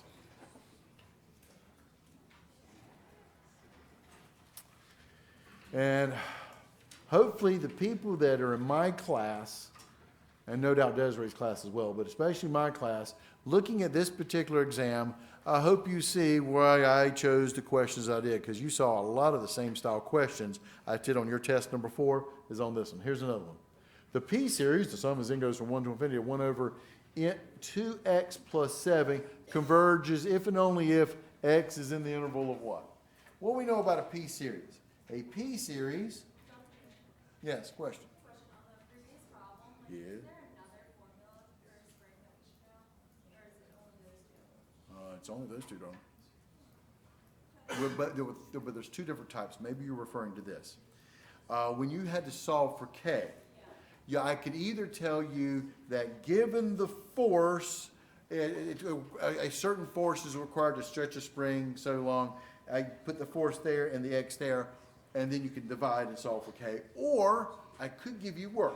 A certain amount of work is required to stretch a spring from here to there. And as you zero out your natural length, you would integrate kx dx and set it equal to the work I gave you, and then you can manipulate and then solve for k that way. There were two ways of actually finding k. I think that may be what you're referring to. But in terms of spring problems, these are your only two formulas, and remember, you got to zero out your natural length. Okay, back to this guy here. A P series is the sum as n goes from 1 to infinity of 1 over n to the p, and the rule of thumb is this. It converges if p is strictly greater than 1, and it diverges if p is less than or equal to 1. And if p happens to be equal to 1, that darn thing's so special, we give it its name. What's its name when p equals 1? The sum of 1 over n. Harmonic series. And the harmonic series always diverges. So they want this thing to converge, which means this exponent, 2x plus 7 is my p, which is the 2x plus 7, to be able to converge has to be greater than 1. So I'm going to solve for x here, subtract 7 from both sides, so I get 2x is greater than negative 6, divide by 2 on both sides, and I get x is to be greater than negative 3, and from an interval perspective, that is parentheses, negative 3 to infinity, the answer is C. Does that make sense? Questions? You'll notice on this exam, you happen to have 14 multiple choice with the calculator part of the exam.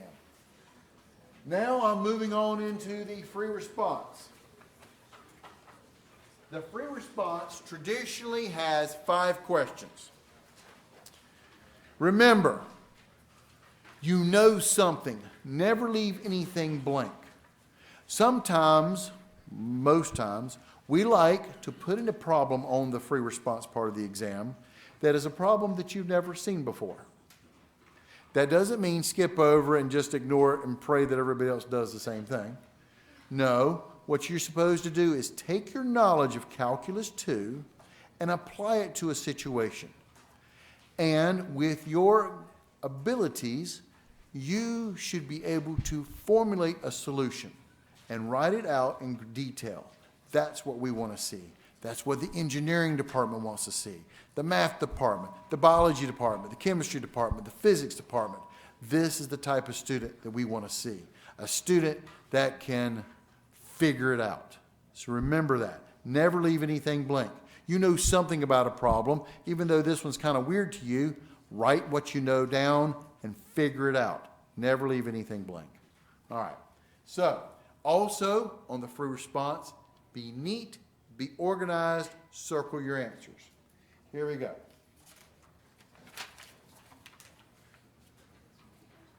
The first one, ease it up to you. They even tell you what type to do, but usually they don't. On this particular problem right here, they tell you to use U substitution on this particular problem. We're trying to do the integral of x minus 3 times the cosine of x squared minus 6x plus 8. All right, so here we go. If I'm going to do U substitution on this thing, let me get my little papers organized here. I'm clearly going to let U equal to inside the parentheses. And when it comes, I got two sets of parentheses. Well, here I got a trig, so I'm going to let U equal to the angle on the trig. Show your work. I know you guys have a calculator. I know what the calculator can do. Everybody who grades this exam knows what the calculator can do. We're not looking for a calculator answer. No work means no credit. So U would be equal to the angle x squared minus 6x plus 8. Du is equal to, well, the derivative of x squared is 2x. Derivative of minus 6x is minus 6. Derivative of 8 is 0. Dx. I have a constant in common. I can factor it out. So du equals 2 times x minus 3 dx. I see in my problem, I see that x minus 3 dx, so I'm going to move my 2 to the other side. So 1/2 of du equals x minus 3 dx. And now I'm going to substitute. So this will turn into the integral of, this was the cosine of u.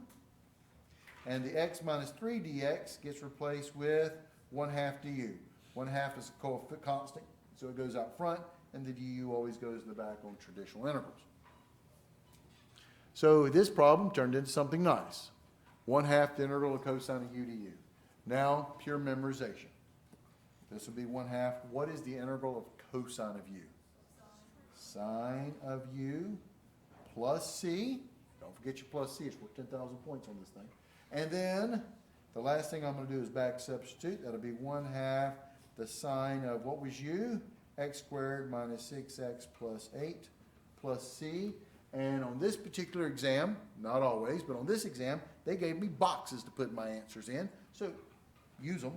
So this would be equal to 1/2 the sine of x squared minus 6x plus 8 plus c.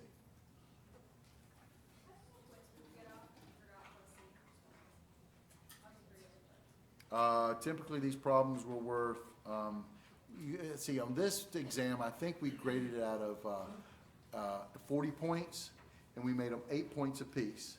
And this part would have been 4 points, this would have been 4 points, you would have lost at least 1 point for not plus C, seriously, okay? They shouldn't have had to tell you this, but they did. Use integration by parts to integrate 3x times e to the 2x dx. Usually they don't tell you what to exactly do. They want you to figure it out. You can clearly see with the x, e to the 2x type thing here, this is an integration by parts kind of problem because, you got u substitution wouldn't quite work for you on this one with the e. So integration by parts, anytime I'm doing by parts, you should always write down the formula. Integral of u dv is equal to uv minus the integral of v du. On this particular problem, when I'm doing integration by parts, I let u equal to the part I want to get rid of. In this case, the problem that's causing the ability to not integrate this thing is that extra x there. So I'm going to let u equal to 3x. That makes dv equal to the rest of it, e to the 2x dx. And now I have to take the derivative of u to get du. Derivative of 3x is going to be 3 dx. And I have to integrate e to the 2x to be able to get the v back again. And just to remind you of some rules, remember the integral of e to the kx dx is equal to 1 over k e to the kx plus c. These are one of those fast u substitution rules we taught you guys way back in chapter 5.5. We expect you to know them, not to use u substitution on this thing. You should know what the integral e to the 2x dx is. It is 1/2 e to the 2x. No plus c's on this thing until I get my final answer here. So now I'm going to plug it into my formula, u times v, which will be 3x times 1/2 e to the 2x minus the integral of v 1/2 e to the 2x times du, which is 3 dx. And when I'm doing these problems, you literally see u times v minus the integral of v du. It's a literal plug into the formula thing here, the parts. Now, clean it up. Neatness counts. I can't reiterate that fact so much because I've seen so many students that I think probably would have gotten more points out of something or other, if not full credit, but we couldn't read their sloppy, crappy handwriting because it couldn't make sense out of it. So you got to be neat and you got to be organized. All right, so you end up getting, this is equal to 3/2 x e to the 2x minus, pulling my constants out, 1/2 times 3 is 3/2, the integral of e to the 2x dx. And over here, with this integration by parts, I just have to now integrate this last integral, and we just did that a few seconds ago. The integral e to the 2x dx is going to be 1/2 e to the 2x. So this would be 3/2 x e to the 2x minus 3/2 times 1/2 is actually 3/4 e to the 2x. And don't forget that extra plus c there you got to have for that point. So the final answer is 3/2 x e to the 2x minus 3/4 e to the 2x plus c. Neat and organized. Perfect points. If we can't read it, we look at it and try to figure it out, but we're not going to take more than 10 seconds to figure out your sloppy handwriting. And if that's the case, you lose the points. Does that make sense? Questions?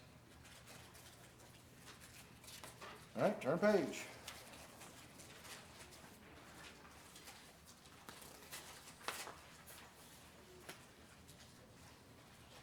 All right, sketch and find the volume of the solid that is formed by rotating the region bounded by the curves y equals x squared, y equals x, about the line x equals 2. And then part 1, set up the integral, and part 2, evaluate it by hand. Okay? That doesn't mean don't double check it on your calculator. Absolutely double check it on your calculator, but you've got to show the work in integrating it by hand. So here we go. The first thing you should do to a problem like this is do what? Draw a picture. It was worth at least 1 point on this particular problem. If you didn't draw the picture, you lost a point because we can't figure out exactly how you're setting this thing up if you don't have some kind of visual aid here. So, here we go. Y equals x squared. You've seen him before. We're doing him again. He's a parabola. Y equals x squared.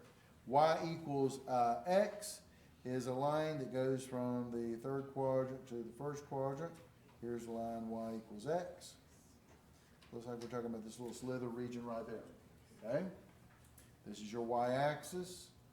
Here's your x-axis. Okay? This is the 0, and this is the point of intersection 1, because x and x squared equal each other at x equals 1. 1 and 1 squared, same thing. Okay? And I could have graphed it on my calculator and copied it over if you feel better about that. That's fine. But you should draw the picture on this thing. All right, now, here's the deal. Most important. What axis are we rotating around? X equals -2. So I'm going to draw this thing a little bit further over here. Here's my x-axis now. Here is the line 2. Oh, next equals -2. Let's draw it over here. Here is 1. Here is -2. This is my axis. X equals -2 axis. Now, what I was really interested in is this. The line x equals -2 is parallel to which axis? The y-axis. My functions are in terms of x, and I'm trying to rotate this thing around something that is parallel to the y-axis. What method, what formula am I going to use? Shell method. All right, so this is a shell method problem. The formula for that is volume is equal to 2 pi times integral from a to b of the point radius times f of x top minus g of x bottom dx. Okay? Just reminding you of the formulas. Now, in this particular problem, so I can volume is going to be equal to 2 pi times integral. The bounds of my region is from 0 to 1 of the point radius, we'll talk about that in a second, times the top function. Look at your region, what's on top is the line y equals x, so it's x minus the bottom part of my region is x squared dx. What is the point radius? The point radius is the distance from an arbitrary point, there it is, x, inside my region, and the distance between that point and the axis of rotation. So your point radius is going to be equal to what? Remember, you calculate distances from top minus bottom or right minus left. In this case, we're talking about rotating it around the line y equals -2. This is left to right, so it's right minus left. So my point radius is x minus -2, right minus left. And x minus -2 is actually x plus 2 when you clean them up, and there it is. So volume would be equal to 2 pi times integral from 0 to 1 of x plus 2 times x minus x squared dx. Any questions? Yes, ma'am. For the F15 minus GFX part, I couldn't figure out if I should use top minus bottom or right minus left. Now, if it's dx, it's top minus bottom. If it's dy, it's right minus left. Other questions? All right. Now, part 2, picking up these points all along the way. Integrate this thing by hand. So volume is equal to 2 pi times integral from 0 to 1 of x plus 2 times x minus x squared dx. How would you integrate this thing? Well, what I'm going to do here is clean it up. So what you should do, because use substitution, all those wonderful techniques are not going to work for you, just clean up the algebra, FOIL this thing out. So this is 2 pi times integral from 0 to 1 of x times x is x squared, x times minus x squared is minus x cubed, 2x times x is plus 2x, and 2 times minus x squared is minus 2x squared dx. Okay? So this is going to clean up to become 2 pi times integral from 0 to 1 of negative x cubed. X squared minus 2x squared is actually what? What's x squared minus 2x squared? Minus x squared plus 2x dx. So integrate it.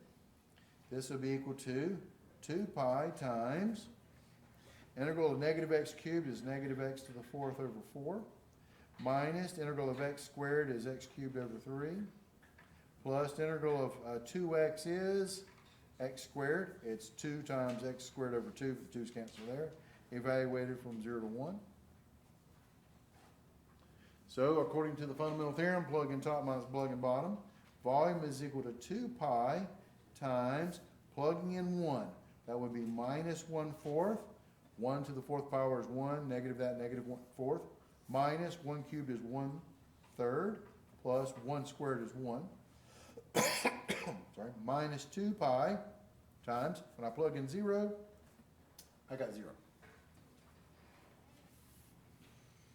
Okay, and so when I clean this thing up, my 1/4 minus 1/3 plus 1 times 2 pi, I end up getting 5/6 pi. What did you just calculate? What are we calculating this problem? The volume in taking this region and rotating him around the line y equals 2. And so it's a volume. What is volume measured in? Units cubed. Units squared for area, units cubed for volume. Don't forget the little units part on it. This is a physics problem. Does that make sense? Did I lose you guys anywhere?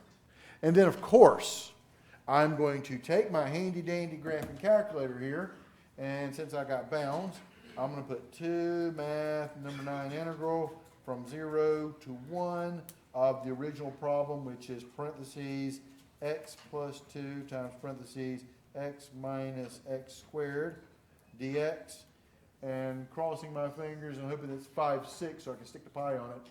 There it is, math, convert to a fraction. It's 5, 6, so I know I got the right answer when I integrate it by hand.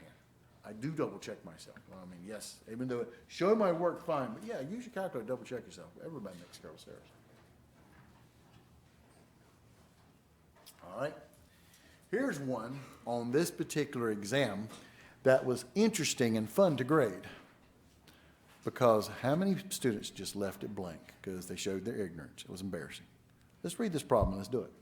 Find the base. The base of a certain solid is a circle with radius 5.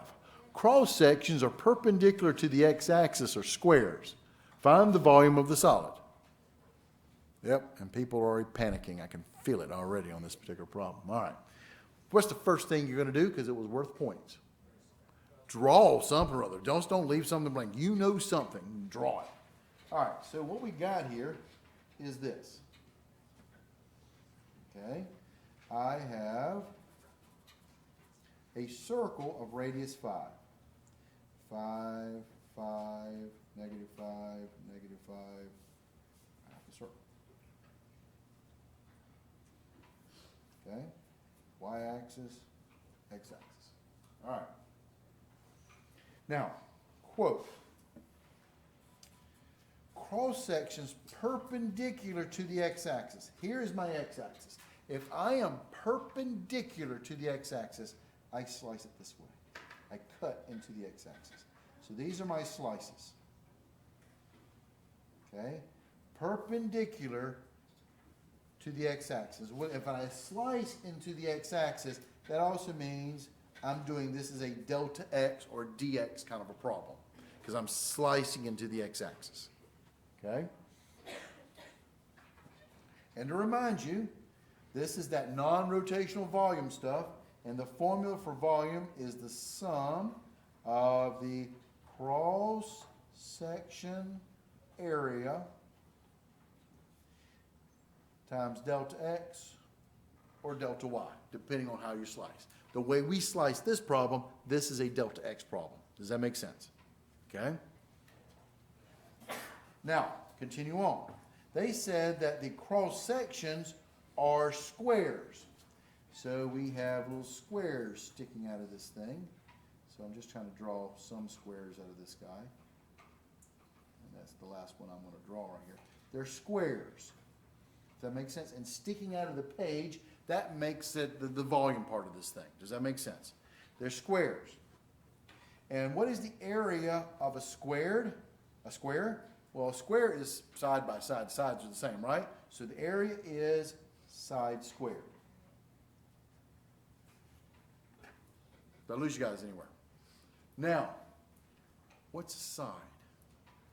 Okay, a side is going to be, let me pick one out for you. This one right here. I'm going to bold this square right here that I kind of took out of the page. There's the thing sticking out of the page here. How far is this side right here? I am moving, here's the key to it right here. This is the x-axis. When I move away from the x-axis, what direction am I going? When you plot points. You go over x, up or down, y. So if I'm moving up or down, what direction am I going? Y. This would be y up here. Because of symmetry, this is y over here. So this is my total distance for the side. So how long is the side? 2y. That's the key right there. It was 2y. Okay? One other key to this thing. So your area, which is side squared, would be 2y squared. And when you clean that up, that is 4y squared. So when I plug it into my little formula here, this tells me volume is going to be 4y squared. But because we sliced it perpendicular to the x-axis, that's going to be delta x. And I forgot my little summation off of it. Sorry about that. Okay? Which means you can now convert it to an integral. Volume is equal to the integral of 4y squared, and your delta x turns into dx. And I got a problem. What's my problem? I'm trying to integrate with respect to x. I got a big old y variable sticking right in the middle of this thing. So there's one extra little thing that you need to know. They have to give it to you, or you have to know it. This is why the base is so important. you need to know the equation for the diagram of the base. What was my base thing here? It was a circle centered at the origin. So what is the equation of the base? Again, remind you, the base is a circle. Radius was 5. Centered at the origin. You remember your equation of a circle centered at the origin? The famous x squared plus y squared equals r squared, which means x squared plus y squared equals 5 squared, right? Which means that x squared plus y squared equals 25.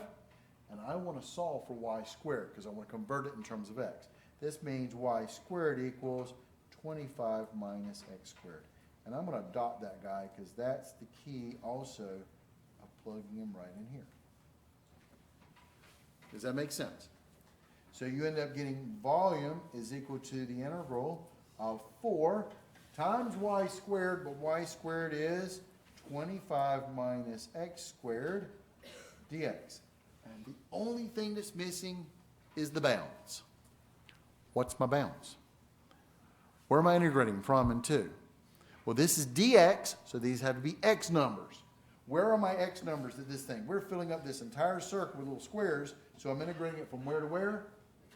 Very good. -5 to +5. So that's my answer. Volume is equal to the integral from -5 to +5 of 4 times 25 minus x squared dx. That's what we were looking for. Does that make sense? So again, why do we study this stuff? Reminding you of formulas and stuff. Because if you didn't prepare for this exam, I would see again a bunch of blank examples on people just skipping over this problem and praying everybody else does the same thing. Now, we're supposed to evaluate this thing by hand. No problem here. Showing your work, rewrite the integral. 4 is a constant, so it can be pulled out front, times integral from -5 to 5 of 25 minus x squared dx. 4 holds over. What's the integral of 25 with respect to x?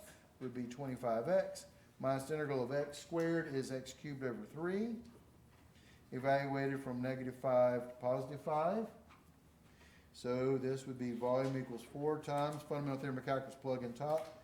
25 times 5 minus 5 cubed over 3 minus, plug in bottom, 4 times 25 times -5 minus -5 cubed over 3.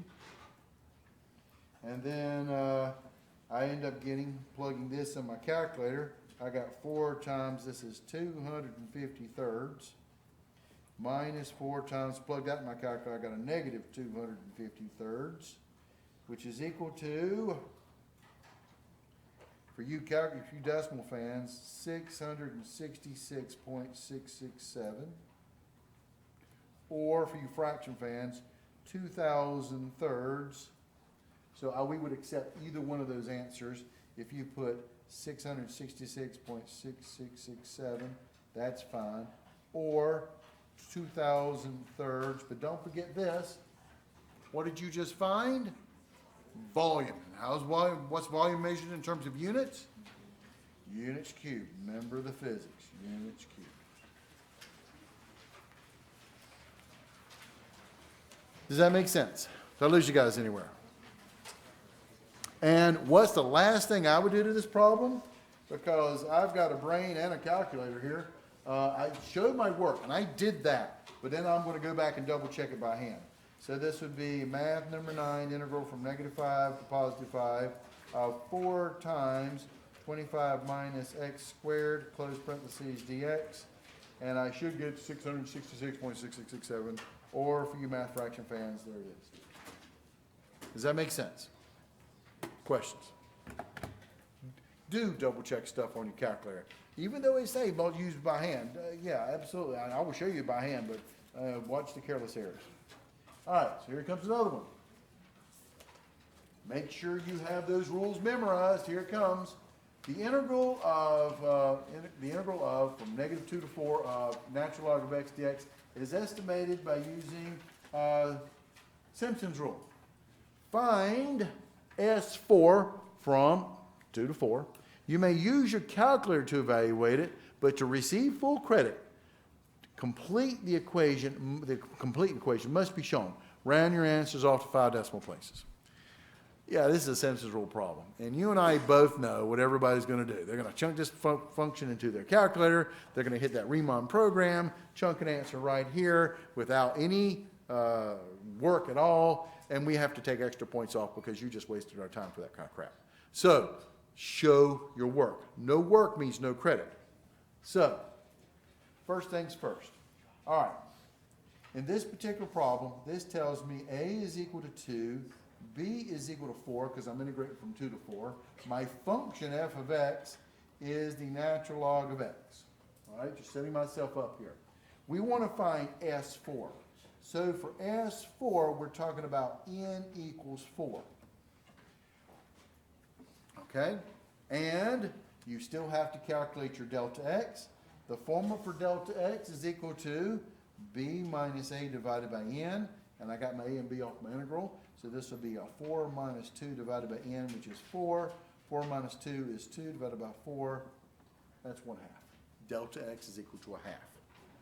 Which means, in terms of my little bounds, I'm going to be starting at 2, and then I go over 1/2. That'll be 2.5 or 5/2.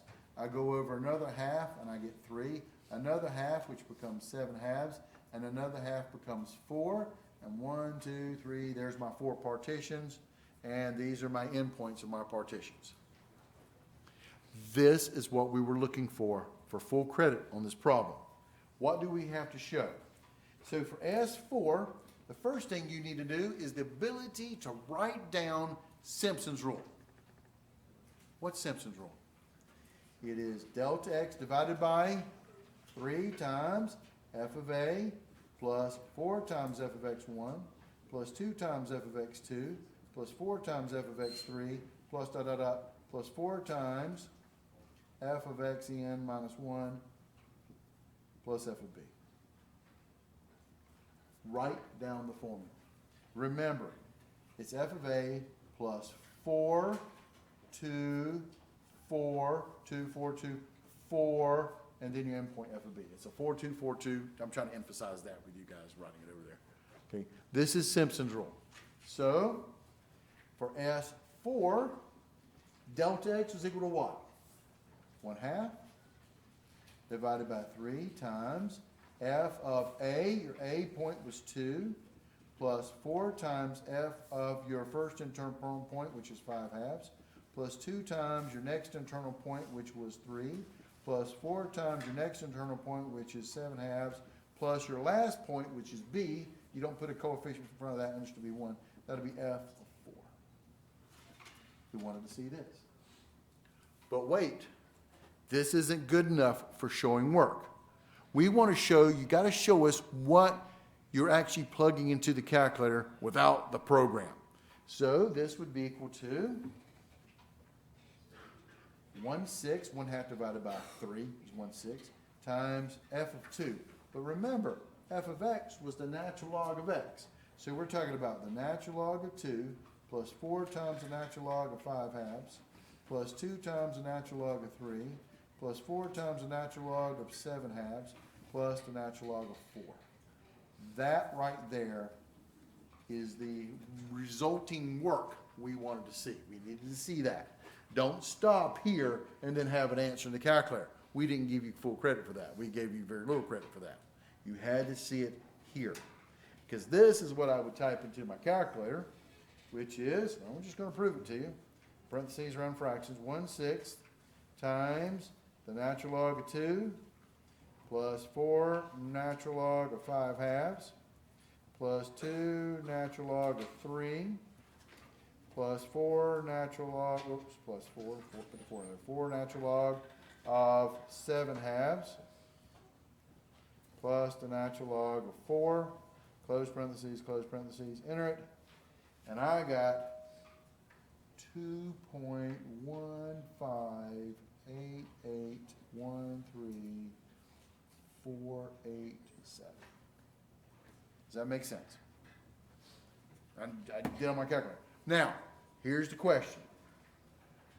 I don't trust my ability to type stuff in the calculator. I have the program on my calculator. Let's double check it. But to use the program, remind you, you go to y equals, you type in the function that you're trying to do the Simpsons rule of. This would be that you're trying to integrate, the natural log of x.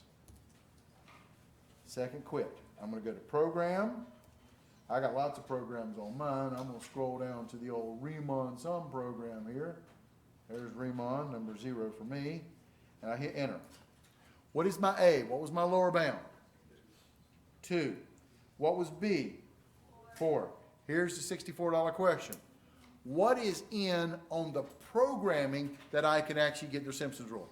Remember, your program doubles the n value. Since I want n equals 4 in the problem, I type in n equals 2 because the program's going to double it. Again, where do people make careless errors? Right there. They forget about the program doubling the n. So now I hit enter, and then Simpsons rule down here at the bottom, and they've got that little 2 in, so it's reminding you of doubling in. That's your 4, and notice I am real happy about my answer.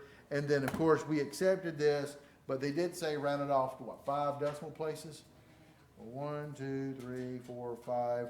So I would also accept 2.15881. It was good enough, but I might as well give them all to them. That's within reason. Does that make sense? Did I lose you guys? Here was free points. And it was amazing to me that everybody got this problem right. So use your calculator to integrate. So I'm going to hit, okay, done. I'm going to use my calculator because we're going to compare answers here and we're going to integrate this. I could integrate this thing by hand using integration by parts, but they didn't ask me to do that. Math number 9, integral from 2 to 4 of the natural log of x dx. And I integrated by hand. There was no work to show on this one. 2.15888. 3083.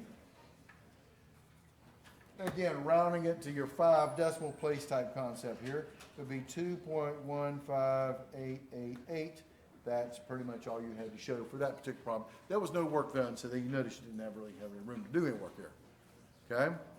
Where most students would screw this kind of problem up, this one they couldn't screw up because it's not a trig function. But if it was a trig function, make sure your calculator is in radian mode.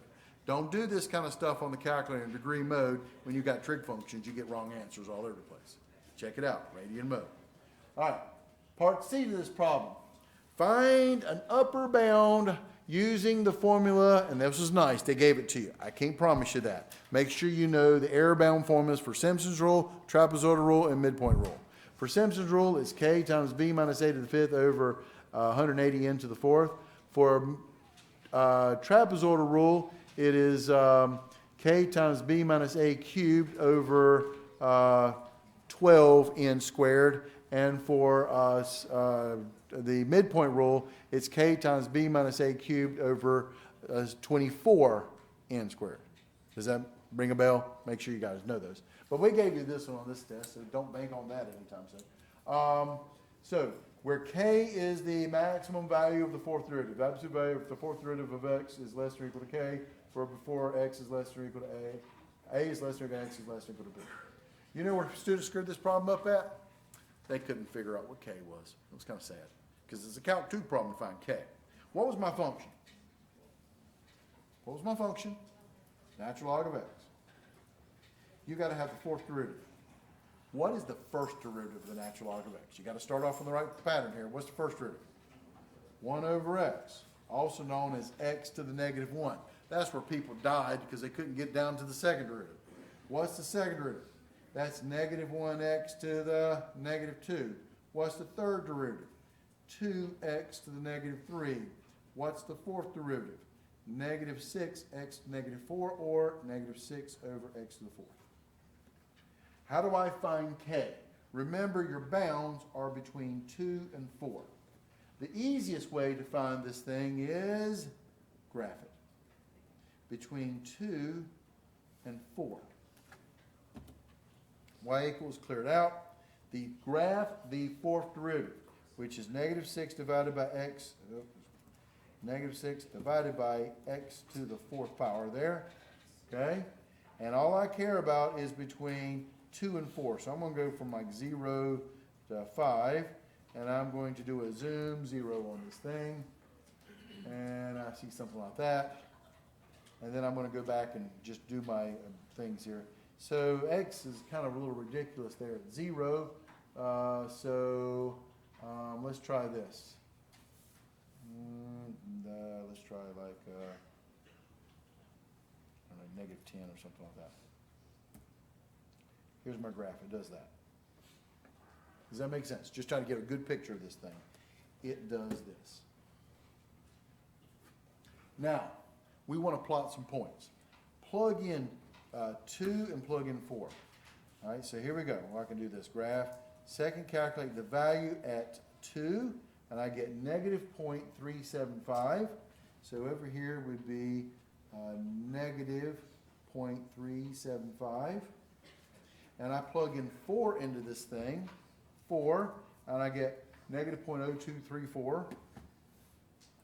Negative 0.0234. K, by definition, is the maximum value of the absolute value of the fourth derivative, which means we don't care about negative numbers, won't be positive. In English, it is the farthest distance within your interval between A and B that your fourth derivative is. What is the farthest distance between 2 and 4 that my function is away from the x-axis? Here is my x-axis, so the K would be here. Does that make sense? And what value is that? And remember, K is the absolute value of that fourth derivative, which would be the absolute value of the negative 0.375, which is 0.375. Or for you fraction fans out there, 0.375 is 3/8. So that's 3/8. And that was the key right there. 3/8, we also accepted 0.375. A lot of folks put negative, screws up all kinds of answers. When you do that, you got some partial credit, but it's not negative. It does say absolute value, so it's positive. Absolute value of the fourth derivative within that interval.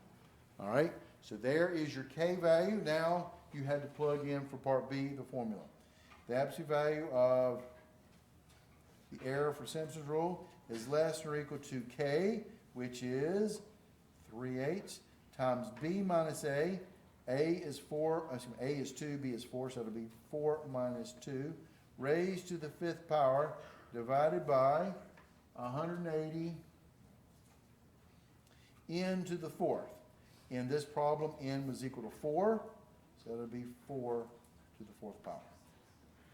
Does that make sense? Did I lose you guys here? Now, at this point, it's just plugging in numbers. We gave, in terms of this, they weren't equal credit.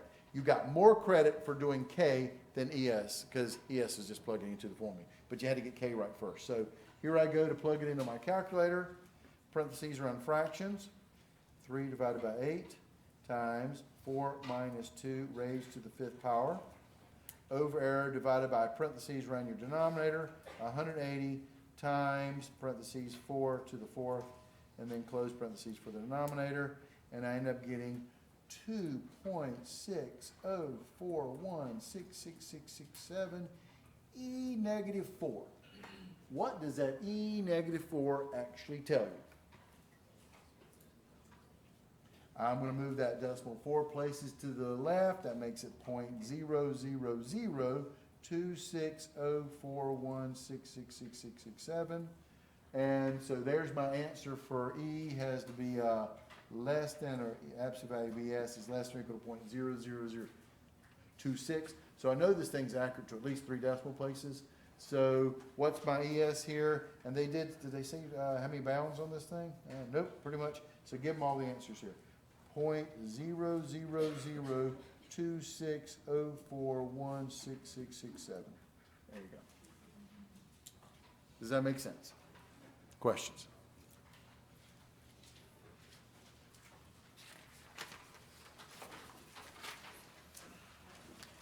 I was also amazed on this exam How many folks cried about this problem because they weren't anticipating this? Remember, I told you guys that they're going to come up with some problems on the final exam that you may not have seen before, but with your intellectual abilities and your ability to do calculus, you should be able to figure it out. Here's one. The famous pumping problem.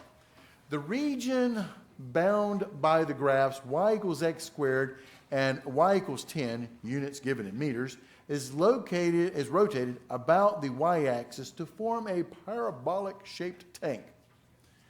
The tank is filled to a level of 8 meters with water.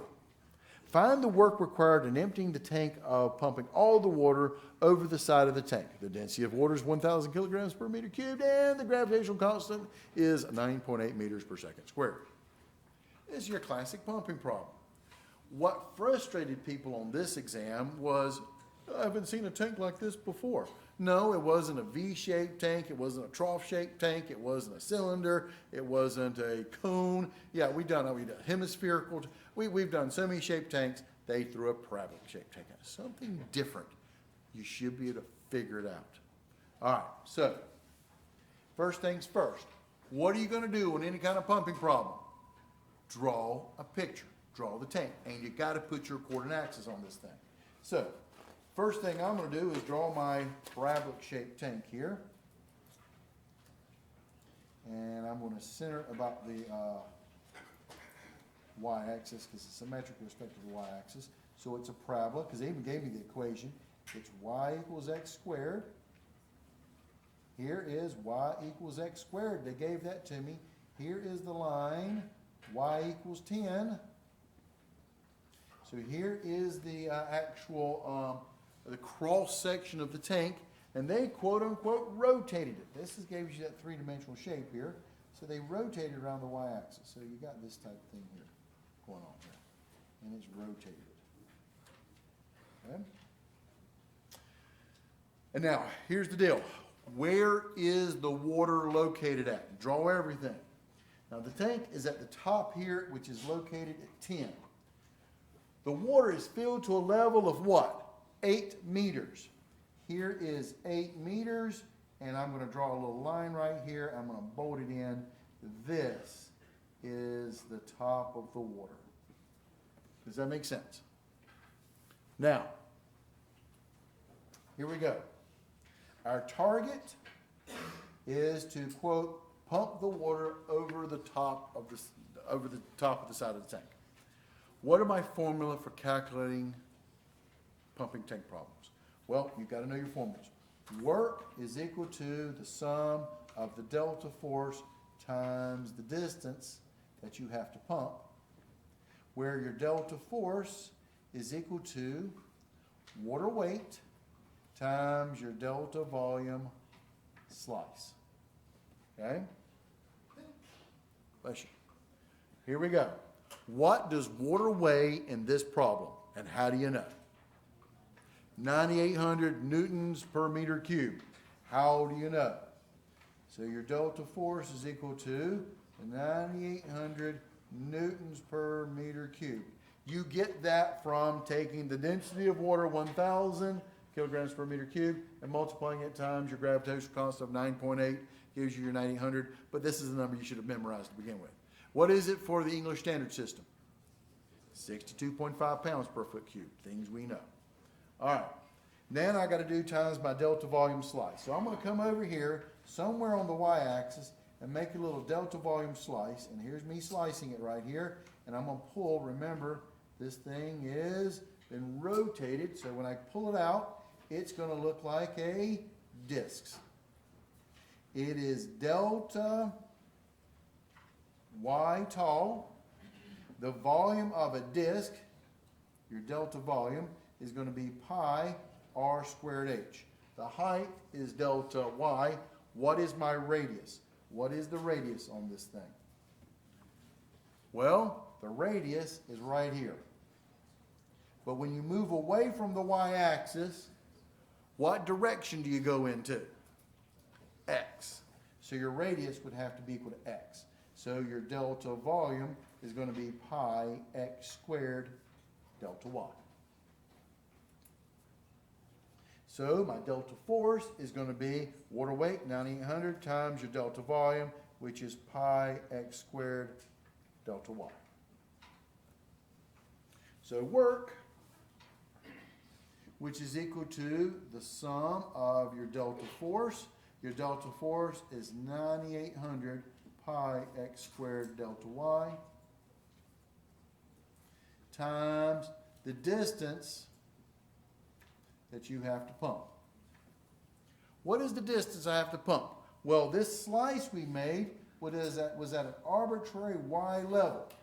We're going to pick up this y level, and where we're going to pump it to? The top of the tank. So what is the distance that I have to lift this level of water? Top minus bottom. What is it? Very good. 10 minus y. Top minus bottom. So, converting this into integral calculus, we get work is equal to 9,800 pi is a constant. Summation turns into integral. I have x squared times 10 minus y, and the delta y turns into a dy. And I got a problem. What's my problem? I'm trying to integrate dy, and I got a big old x squared shoved right in the middle of my integral. So, where is the relationship between x and y? It is the edge of the tank. What is the equation for the edge of tank? Edge of tank equation. What is it? There's the edge of the tank. What was that equation? You didn't, unlike the problems we did in class, we made you find the equation of the edge of the tank. They gave you the equation of the edge of the tank. What is it? Y equals x squared, which means when I see an x squared, I can replace it with y. So there's an x squared, I can replace it with y. So work equals 9,800 pi times integral of replacing x squared with y times 10 minus y dy. And I got one more question for you. And that question is this: what are my bounds? And again, how many students fumbled the ball at the goal line that actually did this problem? You integrate where the water is, or where the water you're going to remove is. And with water, you remove the top part, think about it. But where's the water at that we're removing? From where to where? Relative to my coordinate axis. Very good. 0 to 8, not 10.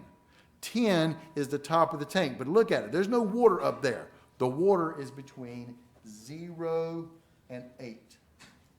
So work equals 9,800 pi times integral from 0 to 8 of y times 10 minus y dy. That's what we were looking for. Now, look at the other part. And now, of course, this was, like I said, an 8-point problem. 6 points was for this. You would have gotten 2 points for integrating the darn thing. So, but we got to integrate it by hand. So work, which is equal to 9,800 pi times integral from 0 to 8 of y times 10 minus y dy. To integrate this guy, I'm going to clean it up. John's fundamental theorem of calculus. Clean up your algebra before your calculus. Here I just distribute and then integrate it. So work is equal to 9,800 pi times integral from 0 to 8 of 10y minus y squared dy. 9,800 pi is a constant, leave it alone. Integral of 10y is 5y squared. It's 10y squared over 2, and 2 goes in 10 5 times. Minus integral of y squared is y cubed over 3, evaluated from 0 to 8. According to the fundamental theorem of calculus, plug in top minus plug in bottom, I get 9,800 pi times 5 times 8 squared minus 8 cubed over 3 minus 9,800 pi times plugging in 0. Plugging in 0 is obvious, but you remember, you've got to go out of your way to show great details on your work. Don't just ignore plug in 8 and don't write anything over here. Show the fundamental theorem. Plug in top minus plug in bottom. But plugging in 8, okay, fine, that's 0. That's it. We'll give you that one. And then at this point, it's all about plugging in on the calculator. So I get 9,800 pi times 149.333333 on the old calculator. And I left my answer in terms of pi. So work is equal to, and I got this, double check, 1,463,466.667 pi, but you don't put the units on this thing, you're not gonna get full credit for it. What would the units be measured in this problem? I would accept Newton meters or joules. It's a metric problem. It would have been foot-pounds if it was the English system. This is work. And then, of course, I'm not stupid. I'm going to check this thing on my calculator because these are awful-looking kind of decimal things here. So I'm going to do 9,800. I'm going to leave the pi off. Math number 9. Integral from 0 to 8 of x times 10 minus x dx. And there I go, and I made sure I got it right. There you go. Does that make sense? Questions? Have I lost you guys anywhere? All right. One more problem. And you and I both know what kind of problem is it going to be? Power series, of course. Okay, so make sure you know this stuff. Your life depends on it. Here we go. Find a power series representation for g of x is equal to 3 divided by 1 plus x and state the interval on which it exists. The representation exists. All right, so when you hear the word power series representation, the ultimate goal is to turn a function that looks like this, a over 1 minus r, into a new and improved geometric series formula, which is the sum as n goes from 0 to infinity of a r to the n. That's my goal. Okay? Where the absolute value of r has to be strictly less than 1. This gives you that interval of convergence stuff. And you don't have to check endpoints on this one because it's the geometric series. So, here we go. My function is g of x is equal to 3 over 1 plus x. Man, this was so nice, it was kind of sad. But again, how many people left it blank? Well, that's also kind of sad too. So, here we go. The ones match up. I need now the sign to match up. How do I turn a plus into the minus r formula? A plus is a minus a negative. So this is equal to 3 over 1 minus negative x. This will imply that a equals 3 and r equals negative x. So this gives me the sum, as n goes from 0 to infinity, of a, which is 3, times r, which is negative x, to the n power. You'll want to clean this thing up. So this is equal to the sum, as n goes from 0 to infinity, of 3 times negative x, remember, is negative 1 times x. And when you raise to a power, as long as it's strict multiplication division, you can distribute the power. So this gives you negative 1 to the n times x to the n. This is what g of x is equal to. It's the sum, as n goes from 0 to infinity, of 3 times negative 1 to the n times x to the n. But I also need to know what my interval of convergence is. The interval of convergence is where the absolute value of r is less than 1. In our case, it's the absolute value of negative x is less than 1. What's the absolute value of a negative? What happens to the negative inside of an absolute value? Goes away. So this is absolute value of x is less than 1. And remember, to solve an absolute value less than inequality is a double-sided inequality. This implies that negative 1 is less than x, which is less than 1. Negative 1 less than x less than 1. Or we've also would have accepted negative 1 to 1 with the open parentheses and interval notation.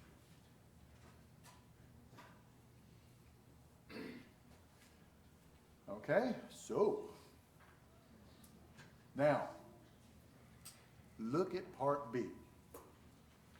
Use the information in part A to find a power series representation for the integral. Do not forget the plus c thing here. So if I want to do the integral of 3 over 1 plus x dx, I'm going to integrate the power series, the sum as n goes from 0 to infinity, of 3 negative 1 to the n x to the n dx. Remember how to integrate a power series. You basically are just going after the variable. The summation will stay the same. Constants and n's will stay the same. You're integrating with respect to x. So This would be the sum as n goes from 0 to infinity.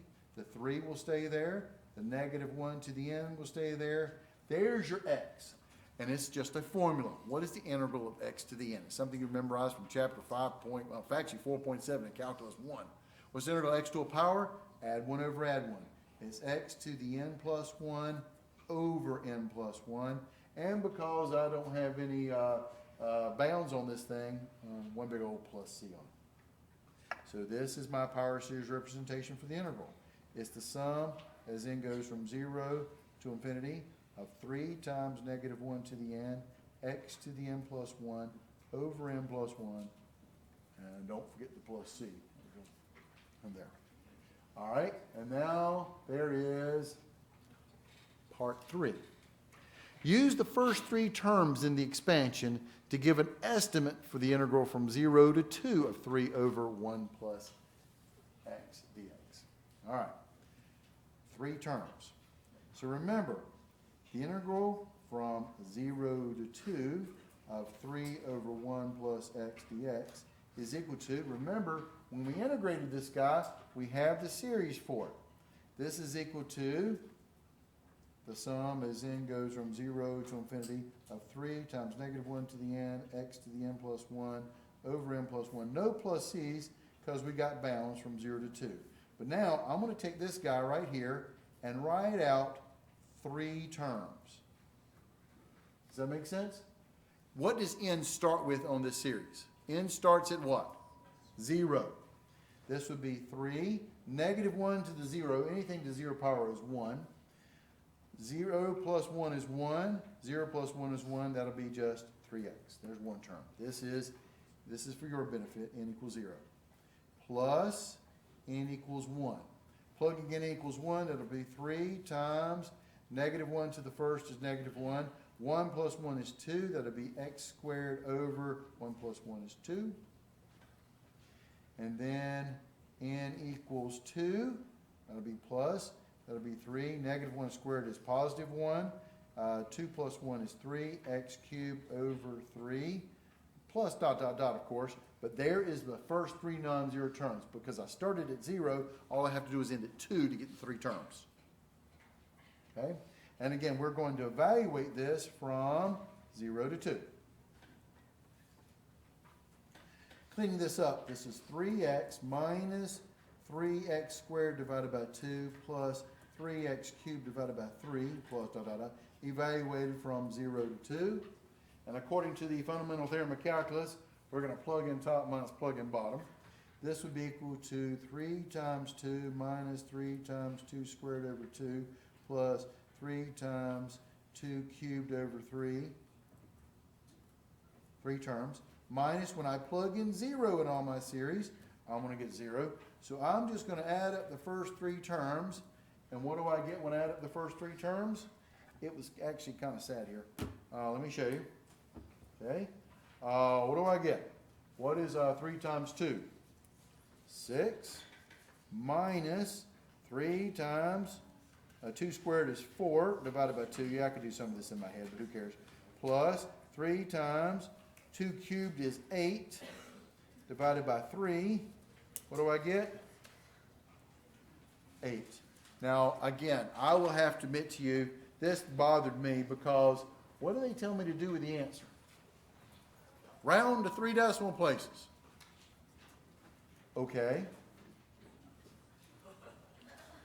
Fine. Okay. That's what they wanted. I don't think the people who made up the thing didn't think about what the answer was. They just took some numbers down there and stuff like that. So there you go. Does this make sense? Question. Yes, sir. Question 5A. This part up here. Yes, sir. No, this is a geometric series. You don't have to test endpoints. The only time you have to test endpoints is when I give you a power series and ask for the interval or radius of convergence, and when you use the ratio test. Ratio test, you've got to check the endpoints. Other questions? Well, I hope this has been helpful. Don't let this be the only exam you guys study. And for my students, don't forget your exam is tomorrow. You've got to be there around 2:30 in CHHS room 281. And for Desiree's class, you guys are in what? Burson 121. So don't be late to the exam. and study hard, and good luck.